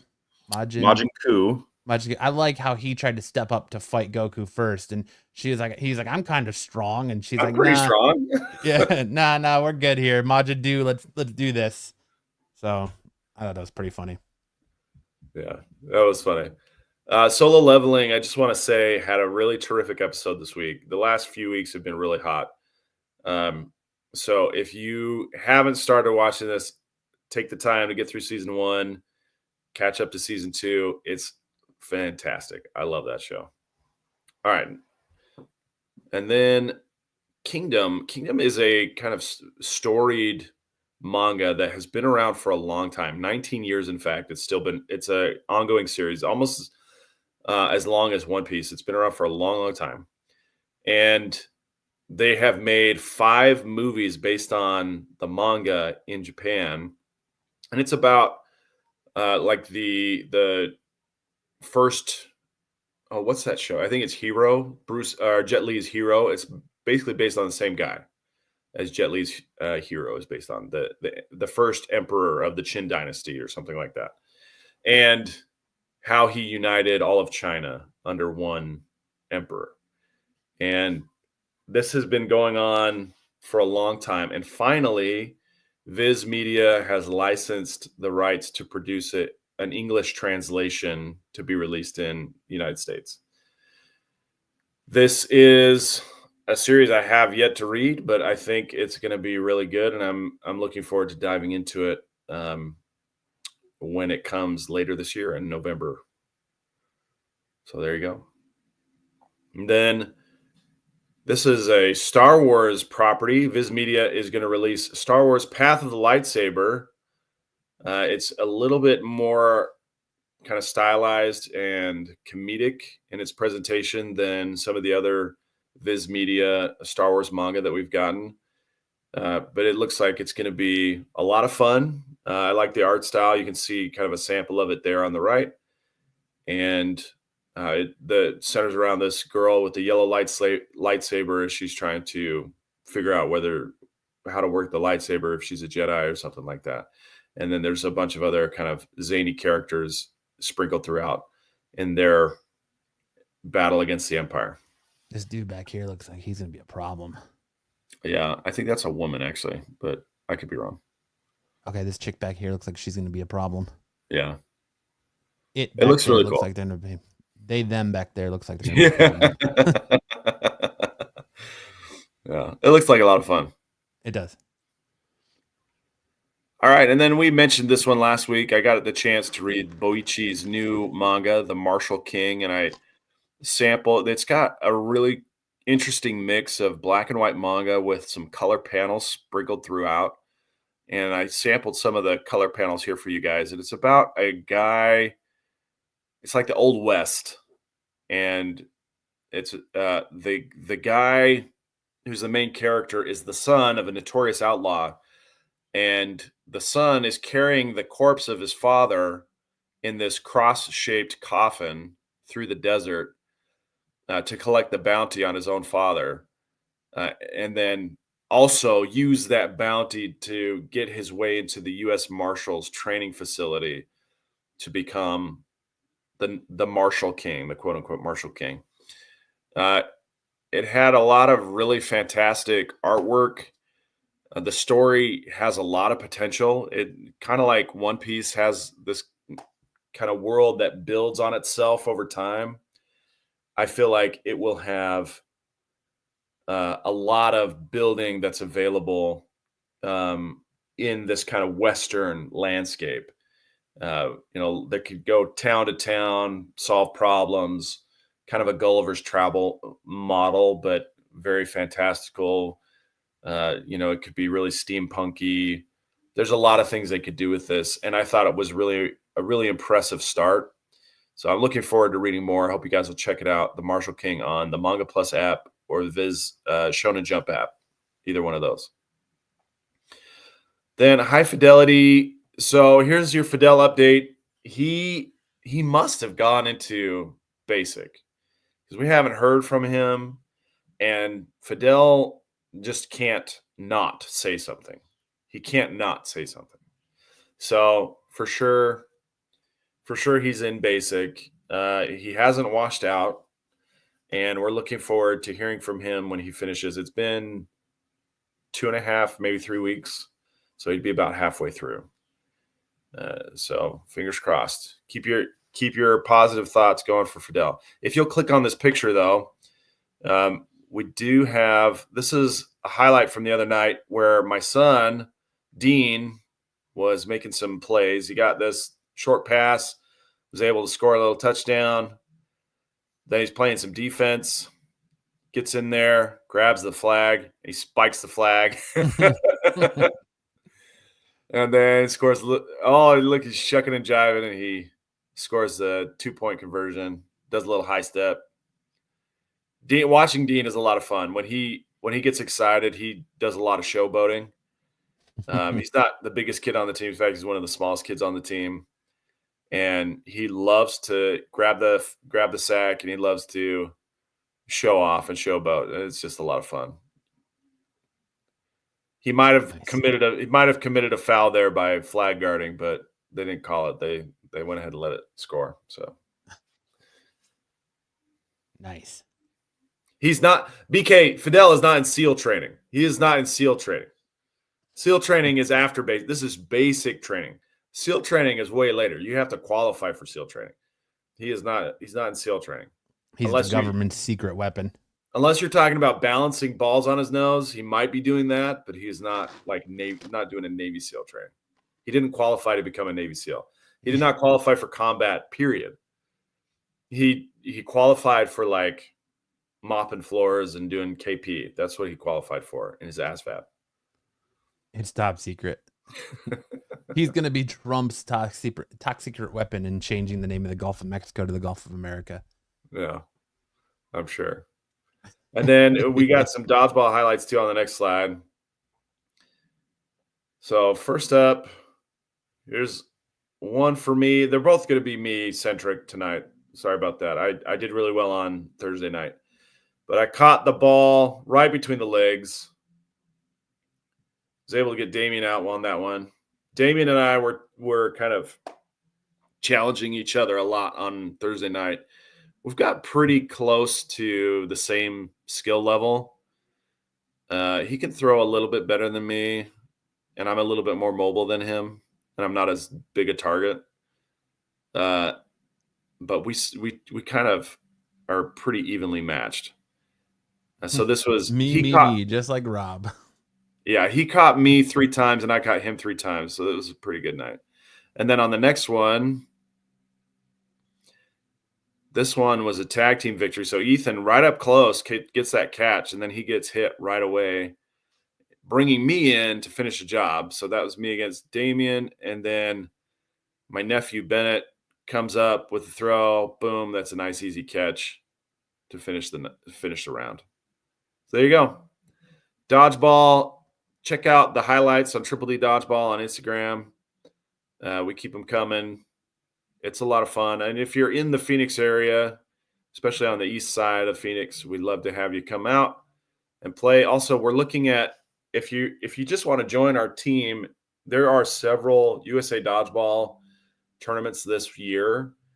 There's going to be one in March in Tucson. It's a little late to sign up for that. That one's full. But there are tournaments in various cities. On the West Coast, we have Seattle in June, and there's one in Dallas in August. I don't really want to go to Dallas in August, but the Seattle one in June sounds pretty nice. So if you guys want to join up with Triple D Dodgeball and represent in one of these tournaments, let me know, and we'll sign up so we can all get together and play dodgeball together. It's awesome. I want to come out and play dodgeball. I might come out one of these days. It's fun. I just don't want to sit in traffic. Yeah, for sure. To come all the way out to there. But all right. Before we get to mega character matchup, I want to go back and respond to Sarah. He said, do you think if X-Men does well, the next major Marvel thing will be Dark Phoenix Saga? I hope not, because we've already seen it twice in the Fox universe. We don't need to see the Dark Phoenix Saga again. But I think you're going to have it in some way, shape, or form if they're really trying to get to X-Men versus Avengers, because the Phoenix Force played a big role in that storyline. So we'll see there. But I hope we don't get another Dark Phoenix saga, but we most likely will. But one can hope that we don't. And maybe they just mention the Phoenix Force in passing. But do you have any thoughts on that, Sam? Yeah, I mean, there's lots of ways that you could approach it, but I think the best representation of it so far has been, it was not that great of an X-Men movie, right? It was X3, and then they also did it in the Dark Phoenix saga with the younger cast. And so, yeah, I mean, it's been done okay. It hasn't been done really super well. So I think there's probably still a chance that they could do it again. I don't know that there's a lot of people like clamoring for it because we've seen it a lot, but maybe there are some strong voices who would say, let's do it right. Let's do it well. Let's make this a really great X-Men story. So, yeah, I mean, maybe. I could see it being kind of turtle shelled where, in Mario, how there's like a villain or you have enemies, but then like in a turtle shell, you stop the enemy and then you can use them against the other enemies. That's where Dark Phoenix could be effective. Instead of being the main villain, you say, no, this is a turtle shell that we can then use against another primary villain and use that to our advantage. Or if you guys saw Dr. Sleep, where he uses the Lookout Hotel against the villain in that in Dr. Sleep, that was a really cool way to turtle shell. And I thought that was really effective. So I could see Dark Phoenix being used like that as a means to overcome another villain. That would be a great way to use it, I'd say. All right. For this week's mega character matchup, we have Shocker versus Black Adam. I think we already all know how this is going to go. But Sam, why don't you tell us a little bit about Shocker's power and skill set? Sure thing. Herman Schultz, Marvel Shocker. He has 80 on the intelligence scale, 30 on the strength scale, 25 on the speed scale, 30 on the durability scale, 45 on the power scale, and combat is 55. He uses gauntlets that can generate powerful shockwaves and electric shocks, giving him an edge in combat. He's a skilled criminal with a knack for creating and using advanced technology to his advantage. He's also the second villain of the Spider-Man universe who uses electric shocks as a weapon, and he's not even the most popular one, right? He's like the second tier electric villain, pretty much. And then we got Black Adam. Here's Black Adam. Black Adam is pretty much maxing out the scale on all the same stats. You have 95 intelligence, 100 strength, 100 speed, 100 durability, 100 power, 95 combat. Powers come from the blessings of 6 Egyptian gods whose names spell out Shazam. This makes him nearly invulnerable, extremely powerful, and capable of feats like super strength, speed, flight, energy manipulation. He's also immortal and has enhanced senses and endurance. All right, and the scenario for their battle. Imagine this mild showdown. Black Adam with his godlike powers. It's intense. Why is it intense? It's just mild? It's going to be mild, yeah. His godlike powers and aura of invincibility has come to New York City to hunt down a dangerous artifact. Meanwhile, Shocker, always on the lookout for high-stakes scores, also has his eyes set on the same artifact hidden within a high-security vault. As Shocker attempts a break-in, Black Adam appears, a thunderous presence that immediately halts Shocker's progress. Shocker, feeling cornered but not giving up, activates his gauntlets and lets loose powerful shockwaves, hoping to catch Black Adam off guard. But Black Adam, with his near-infinite strength, speed, and durability, is unfazed by the initial shockwave. His reflexes allow him to swiftly dodge Shocker's subsequent attacks. Shocker, realizing his electric blasts are not enough to harm Black Adam, decides to focus on using his wits and agility to avoid direct confrontation. Black Adam, however, is relentless. Harnessing the power of the gods, he unleashes a barrage of lightning bolts and closes the distance with blinding speed. Despite Shocker's best attempts to evade, he cannot withstand Black Adam's combination of sheer power, agility, and combat prowess. Ultimately, Black Adam's immense strength, durability, and combat experience give him the upper hand. He effortlessly disarms Shocker and renders him unconscious with a single well-placed strike. The outcome is clear. In this battle, Black Adam emerges victorious. I mean, this is a little bit more like in depth, but I really think it would be like he'd hit Black Adam once, and Black Adam would be like, fuck out of here, and just like karate chop him down, and he's dead. But yes, Black Adam reigns victorious. So we'll see who Black Adam's next competitor is. Fancy says, Spin nuh-uh. the wheel. Nuh-uh.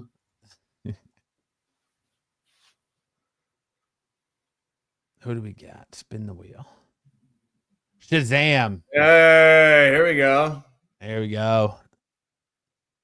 Or move Shazam. So next week we'll see the ultimate battle once again play out with Black Adam versus Shazam.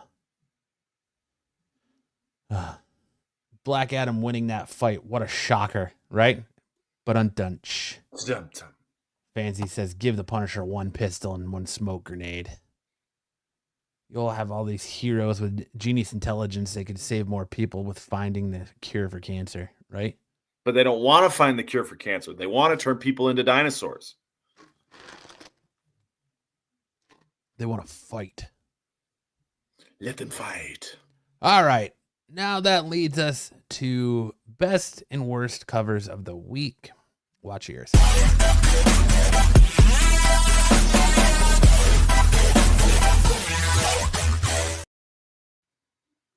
If you need any proof that Rob Liefeld is no longer needed at Marvel, look no further than best and worst covers of the week, and that his leaving Marvel isn't that big of a loss. It says, if your PP is too small, just give her the shocker. Fancy says, so true, Ed. All right.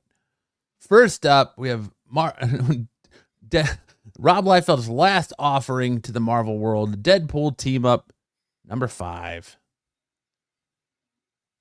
Yikes. Oh my gosh. Listen, for Rob Liefeld, it's not terrible, but one, it is Rob Liefeld. 2, what's going on with Spider-Gwen's like whole situation here? Oh my gosh.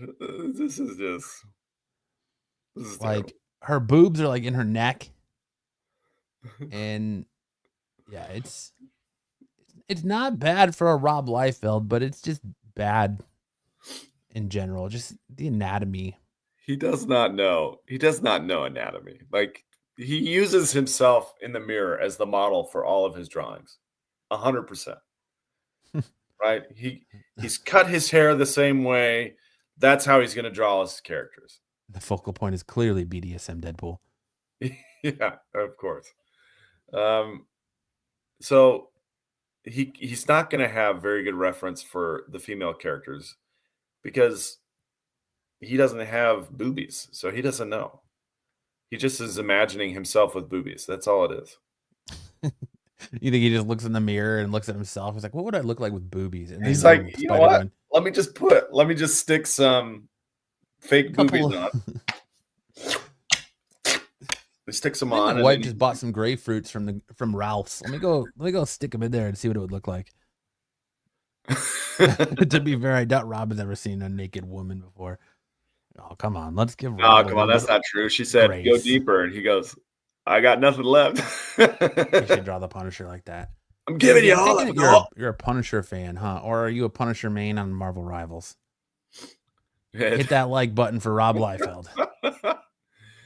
Nice. He did to Rob Liefeld's credit, though, he did some pretty badass spider webs. Yeah, he got the pre-web perfectly. And his forearm, his arms are actually no. Decent. I mean, but the sword is a little, and he's still like drawing swords sideways, even though they're supposed to be like facing towards you. No, it's not. It's not. Yeah, it doesn't make sense, dude.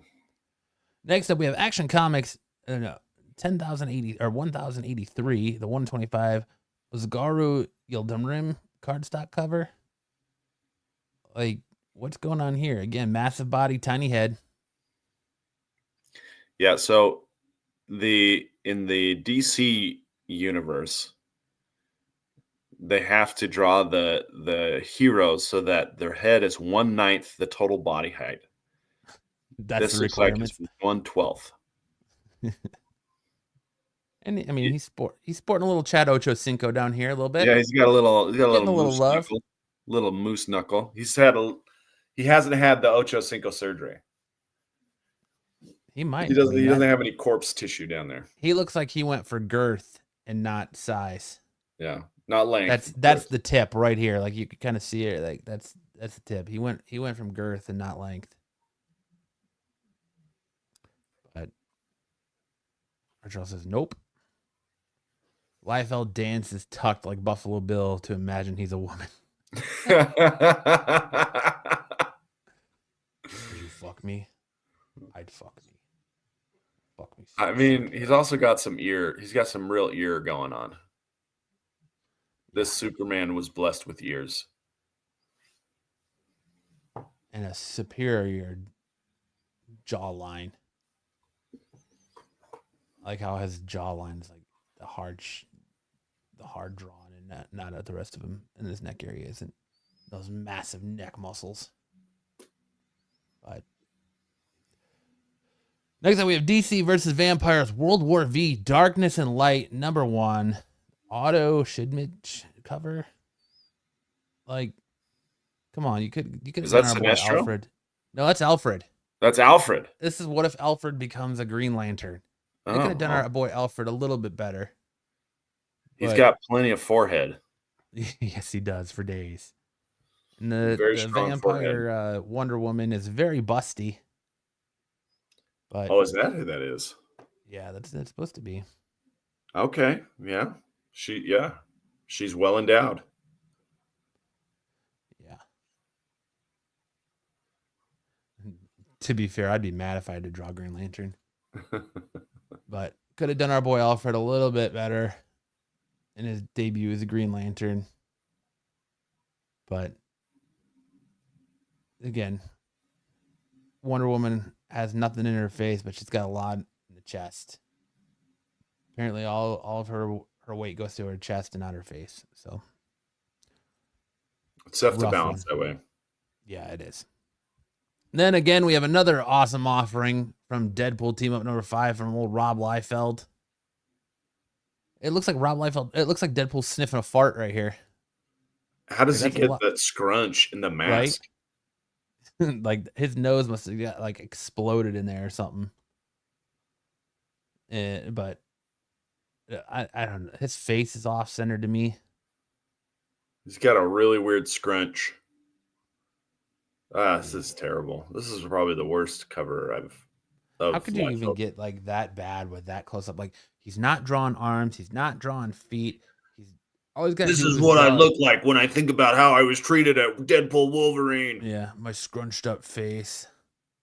Look, his wife's like, "All right, Rob, you gotta do this cover. Show me what Mad Rob looks like in the mirror." All right, draw that. His nose was busted. Tyson says.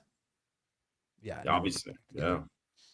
Looks like he got in a fight at a party and he hasn't straightened it out yet.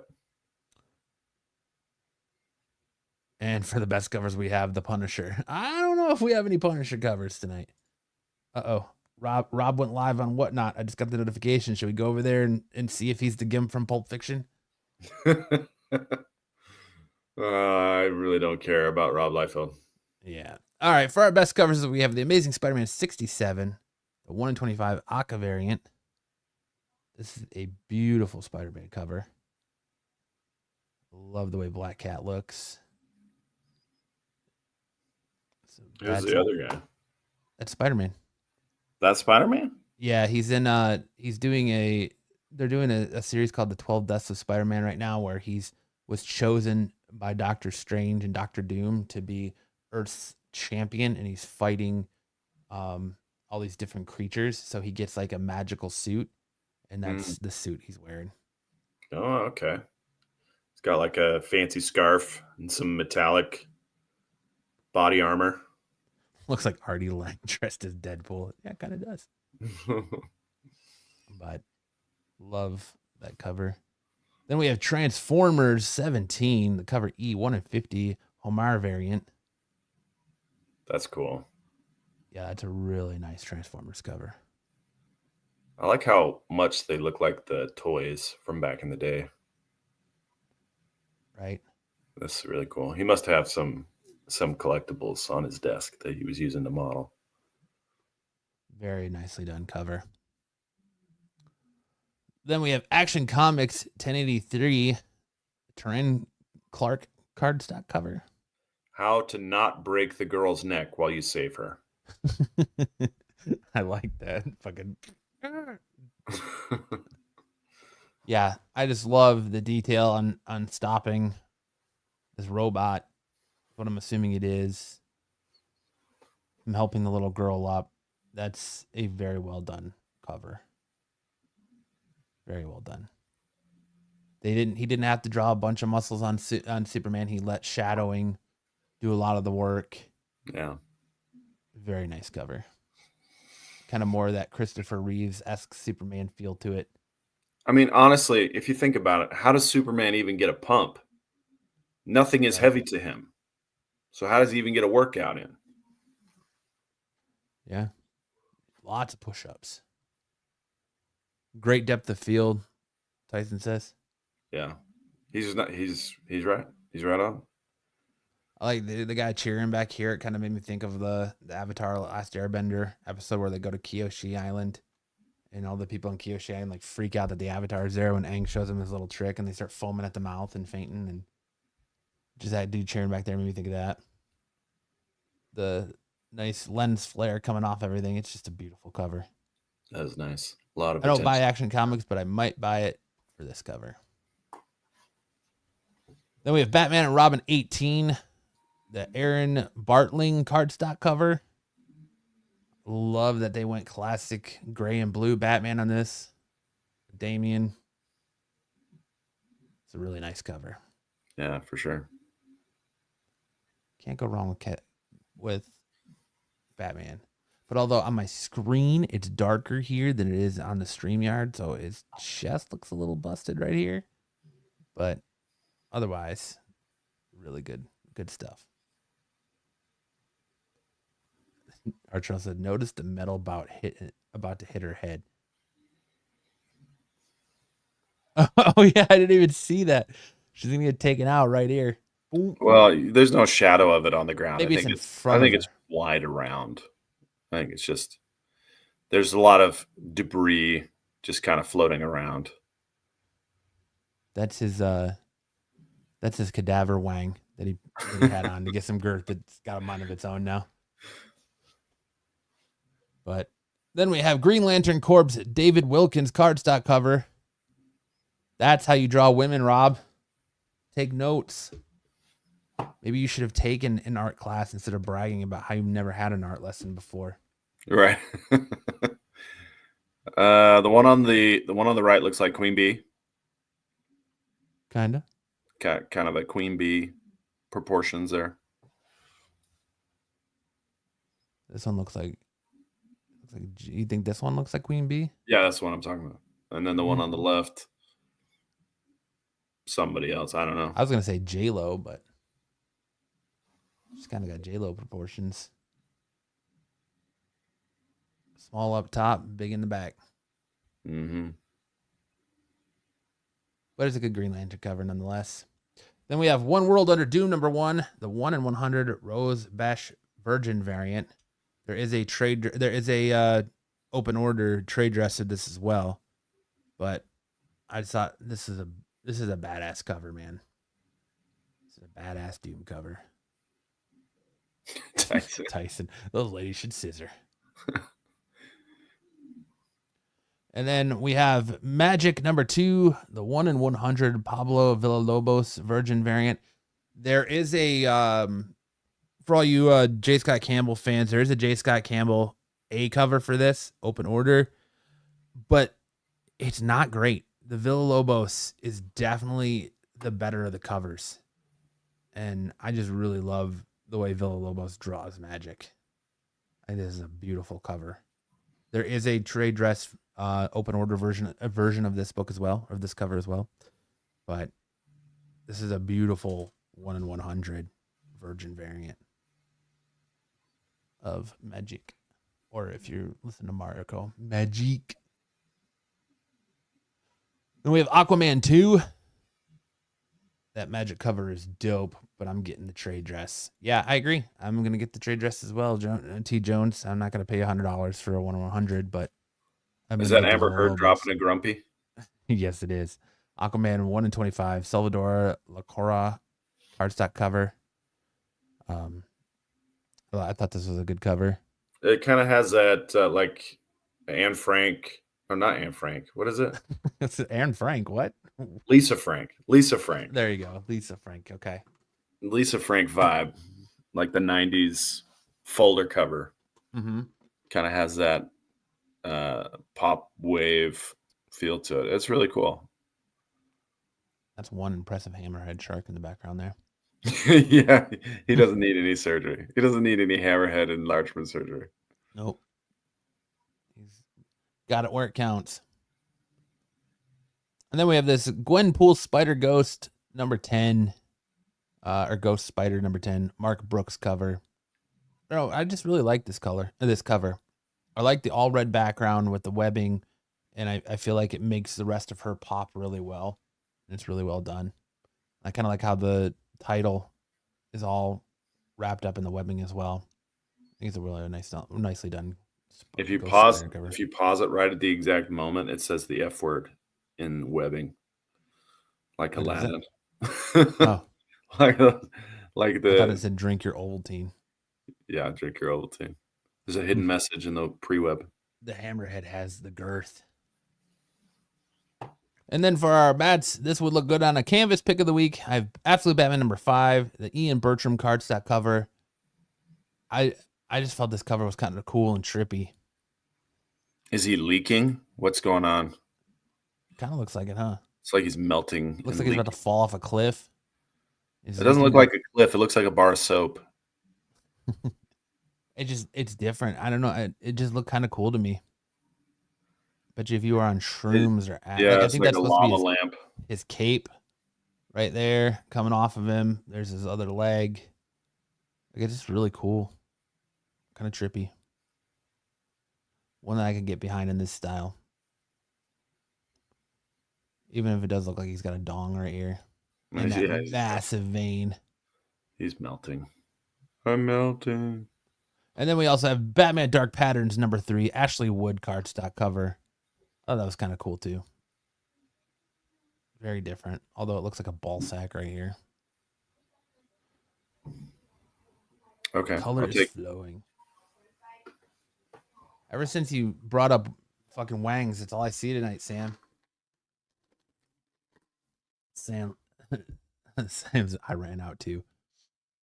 Then we have our Don't Mind Me, Just 8 Taco Bell cover of the week. We have Absolute Batman number 5, the Joel Jones cardstock cover. That's what it looks like after you just had that Nachos Bel Grande. Oh, I had too much hot sauce on his nachos. Too many jalapenos. Situations are getting real. You're making a run for the border, and not in a good way. That's the blood you find in your stool afterward.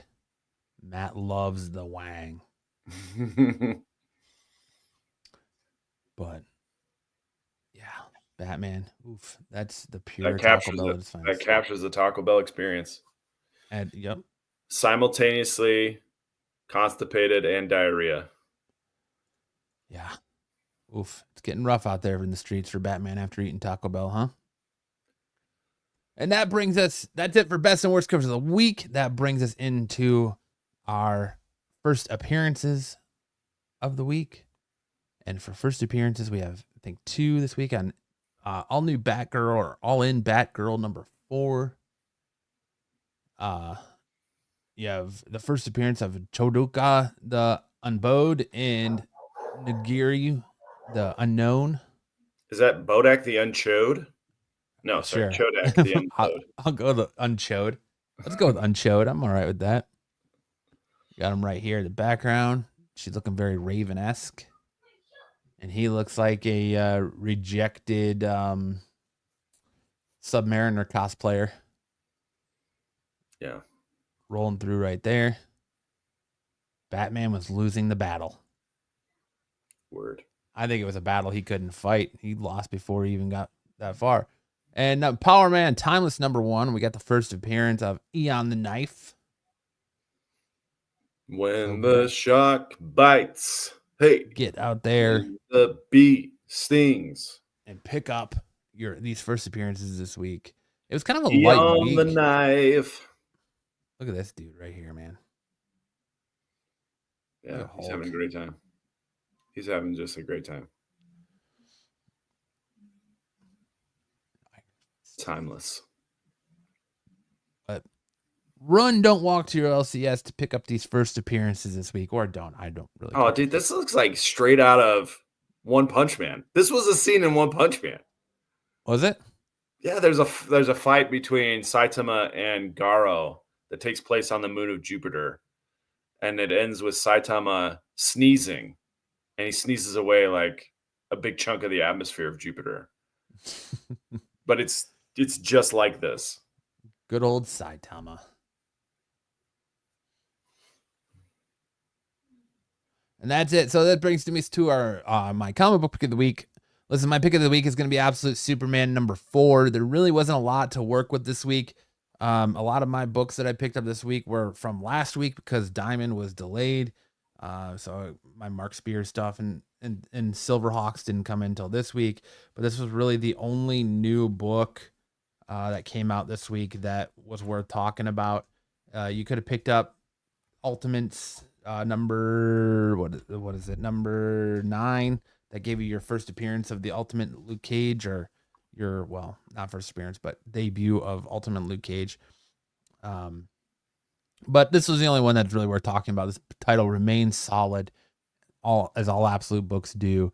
Superman meets the mysterious Omega Man. Superman is on the run, pursued across the globe by the Army, Peacemaker, and Lazarus Corp's top field agents, Lois Lane. Now a new force joins the chase, but are the mysterious Omega Men friends or foes of Kal-El? Like I said, still remains a solid read. As far as Superman goes, I'm not the biggest Superman fan, but I do enjoy me some Absolute Superman. So this is one that if you're on the fence about it, I would definitely say check out the first 4 issues. It's a good read. It's been a different take on Superman. Very interesting as you're getting to meet an older Clark Kent who actually spent time on Krypton before its destruction. So you're getting to see a little different aspects of things. So definitely check out Ultimate Superman. Make sure again to check out last week's Ninja Turtles. Make sure to check out Ninja Turtles Naruto. That's been a great book. All that stuff I'm looking forward to. Can't wait for issue 3 to come out. And now that brings us to our segment that everybody loves. Ed's here for it. He's strapped in. Which song did Sam rap better? And this week we're continuing our parody month. So we've got Eminem's Lose Yourself versus Couch Potato by Weird Al Yankovic. And so we'll start with Lose Yourself, and we'll let Sam get in the groove and take it away. Look, if you had one shot or one opportunity to seize everything you ever wanted in one moment, would you capture it or just let it slip? Yo, his palms are sweaty, knees weak, arms are heavy. There's vomit on his sweater already. Mom's spaghetti. He's nervous, but on the surface, he looks calm and ready to drop bombs, but he keeps on forgetting. What he wrote down, the whole crowd goes so loud, opens his mouth, but the words won't come out. He's choking how? Everybody's joking now. The clock's run out. Time's up, over. Blow. Snap back to reality. Oh, there goes gravity. Oh, there goes rabbit. He choked. He's so mad, but he won't give up that easy. No, he won't have it. He knows he's back. His whole back's to these rope. It don't matter. He's dope. He knows that. But he's broke. He's so stagnant. He knows he won't. When he goes back to his mobile home, that when it's back to the lab again, yo, this old Rhapsody better go capture this moment and hope it don't pass him. You better lose yourself in the music, the moment you own it. You'd better never let it go. You only get one shot. Do not miss your chance to blow. This opportunity comes once in a lifetime. Yo, you better lose yourself in the music the moment you own it. You better never let it go. You only get one shot. Do not miss your chance to blow. This opportunity comes once in a lifetime. Yo. I thought Eminem was right here with me. That was some fire, Sam. All right. Next up, we have Couch Potato from Weird Al Yankovic. This is more how I feel about life. All right. Look, if you had one shot to sit on your lazy butt and watch all the TV you ever wanted until your brain turns to mush, would you go for it or just let it slip? Yo, remote is ready, eyes wide, palms are sweaty. There's Flintstone on the TV already, Wilma and Betty. No Virgin to channel surfing, and I'm HD ready. So I flip, garbage is all I'm getting. There's Simon Cowell, who folks want to disembowel. He opens his mouth, always says something foul. The dying wow, wannabes are crying now. He votes them out, time to throw in the towel. Shows based on reality. Oh, the humanity. Oh, Ozzy's family sure loves profanity. Whoa, the insanity. Oh, dogs that crap and pee. Home of depravity. No, they live happily. Yo, plus the Ali G show and celebrity. Mold. Oh, there's Anna Nicole. She's scaring me. Look, ma, no cavities. Oh, it's a station break. Better go out to the kitchen and microwave something. You're going to lose your mind watching TV. They told me. They scold me, but I still tune to every show. My cable gets C-SPAN, TV Land, at HBO, the Travel Channel, Discovery, and Lifetime. You're going to lose your mind watching TV. They told me, cajoled me, turn off those music videos. I'm going to watch C-SPAN, TV Land, and HBO, the History Channel, and QVC, and Lifetime. You're going to... You want to keep me going? Okay. My butt is aching as I watch NASCAR racing, the show about undertaking, Larry King, 224, Law and Order. The Weather Channel's boring like 60 Minutes Ancient Reporters.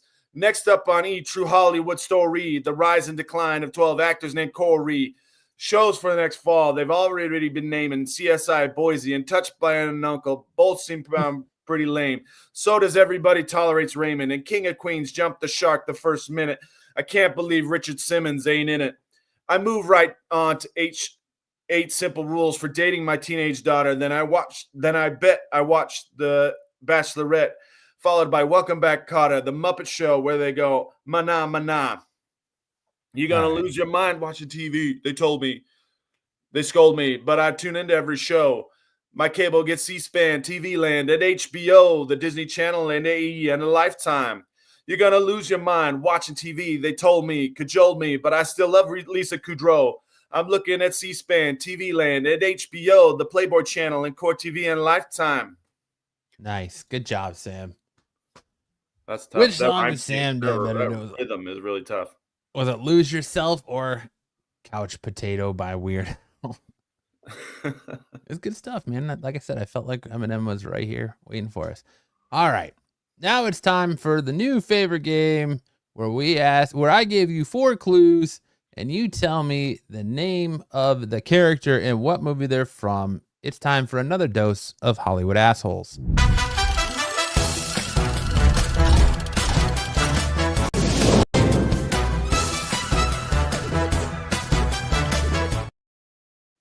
T. Jones, go check out last week's episode of SNS. Sam did do Gangster's Paradise by Coolio and Amish Paradise. Amish Paradise, yeah. So he did do that last week. All right, Hollywood Assholes. First up, listen, we need to have a talk. The fact is, he's the sponsor, and you signed a contract guaranteeing him certain concessions, one of them being a spot on the show. Look, you can stay here in the big leagues and play by the rules, or you can go back to the farm club in Aurora. It's your choice. Hey, who wants Chinese takeout? I know a great place. And sorry you feel that way, but basically, it's the nature of the beast. Matt, how dare you insult him? Right, you got it. Nailed it, Sarah. Right off the rip. Benjamin Cain, Wayne's World. Good job, Sarah. Nice, Sarah. Next up, we have Padre. How much are you into us for already? Now, Mr. Big Shot. Mr. I want to wear my pants high and pick up every spare, drunk or sober. Keep him coming, sweetie. I got a long drive. Do me a favor. Would you mind washing off that perfume before you come back to our table? It's a small world when you've got unbelievable tits. Oh, man. Is this going to be a bunch of 90s comedies? Maybe. Not all of them, but... Oh, man. Is this... Is this from Deuce Bigelow? It is not from Deuce Bigelow. Mm. Again, Padre, how much are you into us for already? Now, Mr. Big Shot, Mr. I wear my pants high and pick up every spare, drunk or sober. Is that Keep for them coming. Keep them coming, sweets. I got a long drive. Do me a favor, will you? Would you mind washing off that perfume before you come back to our table? Sarah It's a says, small world when you've got unbelievable tits. Sarah says Kingpin. Is it Kingpin? Who is it from Kingpin, Sarah? Is it Bill Murray? It is. It is Bill Murray. Ernie McCracken from Kingpin. Kind of looks like he's holding a Dragon Ball right there. Yeah, it does. Shenron. Next up, son of a bitch, I'm sick of these dolphins. Oh, shit. Swamp leeches. Everybody check for swamp leeches and pull them off. Nobody else get them. Or nobody else get hit. I'm the only one. What's the deal? Supposedly invented the idea of putting walkie-talkies into the helmet, but we made ours with a special rabbit ears on the top so we could pipe in some music. Go get the keys to the fishing boat and throw them in the water. No, wait. They might have another set. Just blow it up. And it's not Ace Ventura. It's not Stand By Me. Oh, man. I'm sick of these dolphins. It's not Sophie's Choice. These are some hilarious lines. Swamp leeches. Everybody check for something and pull them up. Nobody else got hit? Yeah. Oh, that's funny. Supposedly invented the idea of putting walkie-talkies into the helmets, but made ours with special rabbit ears on top so we could pipe in some music. It feels like Chevy Chase. It's almost like a Chevy Chase. It's not Bridges of Madison County. It is not Chevy Chase. Kind of a fast talker, you know. Is this Ryan Reynolds? Is it a Ryan Reynolds? I'll give you a hint. It is not Flubber. It is another Bill Murray character. Oh, Bill Murray. Is it from Steve Zissou and The Life Aquatic? You got it. It is Steve Zissou in The Life Aquatic. Nice. Nice Wes Anderson movie. Good job, Tyson, as well. Then we have Just Fucking Kill Me. Just fucking kill me. If I were not going to make it, it's going to be you that gets out because I'm not capable. I'm fucking Irish. I'll deal with something being wrong for the rest of my life. The day you wouldn't take a promotion, let me know. And if you take care of this, I wouldn't even be here. What is this? A citizen's arrest? Blow me. Only one of us is a cop here. Did you hear me? No one knows who the fuck you are. Oh, man. I have no idea. I felt like Irish would have given it away. Just fucking kill me. Just fucking kill me. If you're not going to make it, it's got to be you that gets out because I'm not capable. I'm fucking Irish. I'll deal with something being wrong for the rest of my life.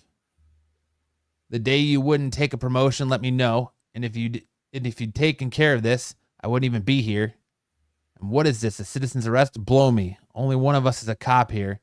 Did you hear me? No one fucking knows who you are. No, it's not Family Matters. It's not Radio. Radio. I have no idea. It is. Tyson got it. It's The Departed. It's Colin Sullivan, Matthew Damon from The Departed. Oh, okay. Yeah. Good job, Tyson. And that leads us into our Who Said It quote of the week. And our Who Said It quote of the week goes to Lucifer for my friend put it in my face, Marco. Quote of the week. Yep. So good job, Lucifer, for the quote of the week. Quoting and that brings us to Styx's time tunnel. I'm going to be honest. Styx said, I'm not going to be here this week. I'm going to my son's thing. I got time tunnel ready. I don't know what he's aiming for with this time tunnel. Well, let's see. I asked him, and we got nothing. All I know is that it's NFL Super Bowl related. So we got this nice shot from last year's Super Bowl of Travis Kelce screaming at Andy Reid saying, what's SNS's safe word? And Andy Reid saying, fumble Rooski do. That's then not we it. have fair hookers. Jesus invites prostitutes to dinner and is a compassionate hero. I do it, and I'm ruining Thanksgiving. I don't know if it's like famous NFL quotes, maybe. I don't know what Styx is aiming for here. Okay. All right. Then we have wash down your game day meal with a nice glass of Kool-Aid McKinstry. Oh, are these names? These are names. Oh, maybe they're names. Yeah, okay. They're player names. Kool-Aid McKinstry. When it's halftime, salute their hard work. General Booty. These are actual player names. That's what he's doing. Tyson said Styx is giving up.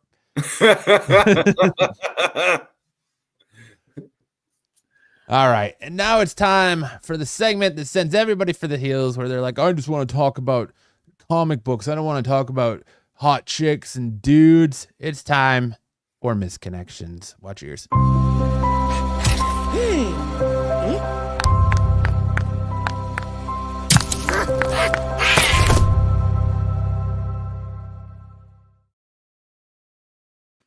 All right. You want to start us off on this week's misconnection, Sam? You got it. CD looking for male. Femme by CD looking for clean, polite male, 8-inch or more would be nice. 35 to 55 years old, and for goodness sake, be groomed. I think somebody needs to send this person a message and be like, listen, you should watch SNS on Saturday nights because they'll tell you all about penis enlargement surgery. So you don't have to ask them to be 8 inches or more. You can just find someone you like and then talk them into getting a cadaver penis put on to satisfy that 8 inches or more. Yes. Buffy Styx has got to stop spiking the punch as the promos At the proms he chaperones. Yeah, she wants the Ocho. She wants the Ocho. Not the Cinco. She wants to sink that Ocho. That's a little too much. LOL. Was it a CD cross-dressing? Oh, yeah, that could be a cross-dresser. Well, there's someone out there for everyone, right? You store your metal detectors here. Drop off your metal, Odessa. Bro here helping bro hide their metal detector rods and leave behind metal shavings. These euphemisms are so terrible. Like, come on, man. Metal detector. Your metal detector. Rods and leave behind your metal shavings. Leave your rods and metal shavings. Secure that bag. Bookstore. Male wanting to know who wants to meet at the adult theater north of town at high noon on Saturday. Looking to get sucked off, maybe even entered from behind. Getting excited just thinking about the possibilities. At a bookstore. At a bookstore. The adult, well, he says bookstore, but then he wants to meet at the adult theater north of town. Yeah. You've got me confused, sir. Mixed I don't know what you're looking for. Mixed messages here. No, I don't know what CD means. What does CD mean, Tyson? It's got to be cross-dressing, right? I would think so. Compact disc doesn't really do it, you know. Certified deposit doesn't really do it. Filling the mind and booty. Yeah. Cum dumpster? Is it cum dumpster? Cum dumpster? Them by cum dumpster looking for clean polite. Maybe it's cum dumpster. Oh, yeah, maybe. I don't know. I don't frequent. Leftover said compact disc. Yeah. Compact dicks. Oh, Tyson says cross-dresser. Well, okay. That's what we thought. I like cum dumpster better. I think this works better if they want to be a cum dumpster. Yeah. 5 femme by cum dumpster looking for clean polite male. You know, it just works better. Next. All right, here we go. Don't get me started. Sarah, the Chinese dude. Unless you're going to finish me off, consider myself a handyman. But there are some do-it-yourself projects that you don't always want to do it yourself. So looking for someone to lend a helping hand or other means to provide the proper finish. Gal or guy who can handle a tool properly, welcome to reach out. Please be within reasonable distance or don't bother. Man, people get so demanding when it comes to like touching your dick. Compact disc is showing your age. Someone needs to touch this dick. But I have these stipulations for you to touch this. Begging, but I'm also choosing. Yeah. I want my cake and eat it too, so I want you to touch my pee-pee, but this is what you got to do to be able to touch my pee-pee. I don't want anybody talking about the size. First off, if you say anything about how small it is, this is over. We're done. Yeah.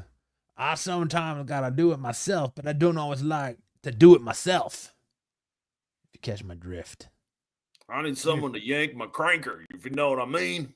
And then I can crank his yanker. But that's it. That's our last misconnection for the night. Good show. I think we started strong with PP Talk and ended strong with PP Talk. That's right. That's right. What more could you ask from SNS? We call that the bookends. Yeah, the top show on Renovision, right? That's right. Who's winning the Super Bowl tomorrow night, Sam?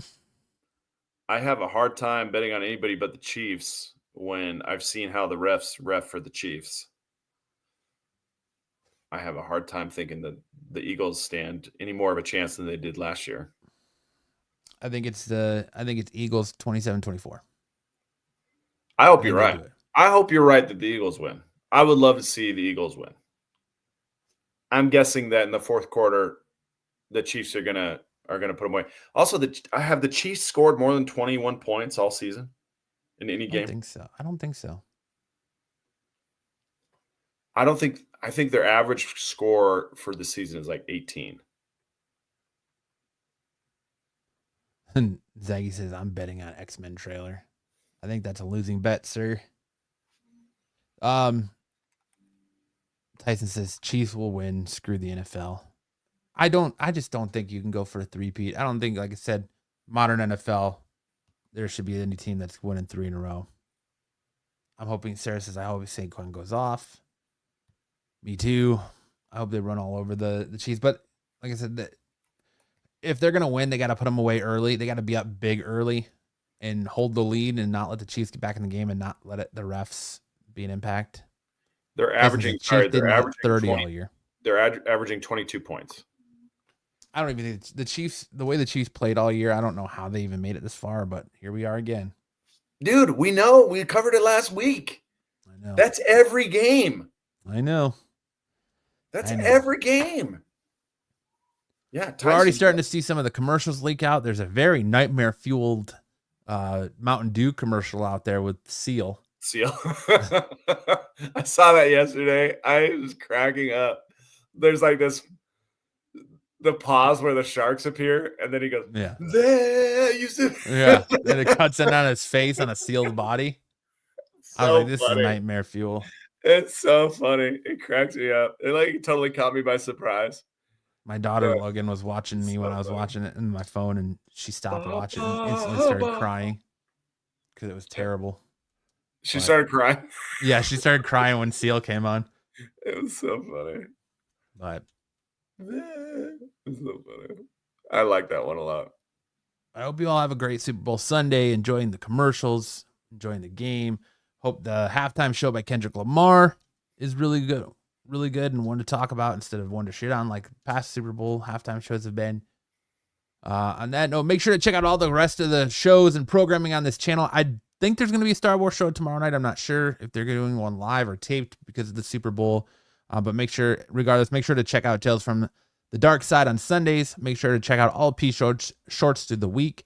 Make sure to check out the Tax Show on Wednesdays where you get Marco, Pete, and Double O not talking about penises because that's just not their style. They don't have the kind of content we have here on SNS. Make sure to watch me, Styx, and Dom on Thursday nights and Off the Mat over on my channel, Absolute Geek, where we talk about wrestling. Lots of pro wrestling goodness going on right now in the world. Make sure to check out Pete's Hot 10 list, the CBSI Hot 10 list on Fridays, directly followed by the Qualified. You get Styx, Jedi, Dom, Joe, Bruce, and all the boys up to their old man hijinks on the Qualified Friday nights, which leads you right back to us for a brand new episode of SNS next Saturday. Will we have more wee talk? I don't know. It's kind of up to Sam. It's kind of how Sam's feeling in the moment about what we start the show off. But whatever I find most entertaining that week is what we put up. Yeah, I think Sam started strong on the topic opener tonight. Guys, if you had a great time, make sure to hit that like button on your way out. If you haven't done so yet, make sure to hit that subscribe and hit that bell so you know and get notified every time we go live on Saturday nights. And on that note, Sam, take us out with some words of wisdom. Here's the word of wisdom. Don't bet on a fixed race. Don't bet on a fixed race. I think that's some solid advice that someone like Tyson should really pay attention to. Good night. Either you've got me confused with somebody else, or this is a joke.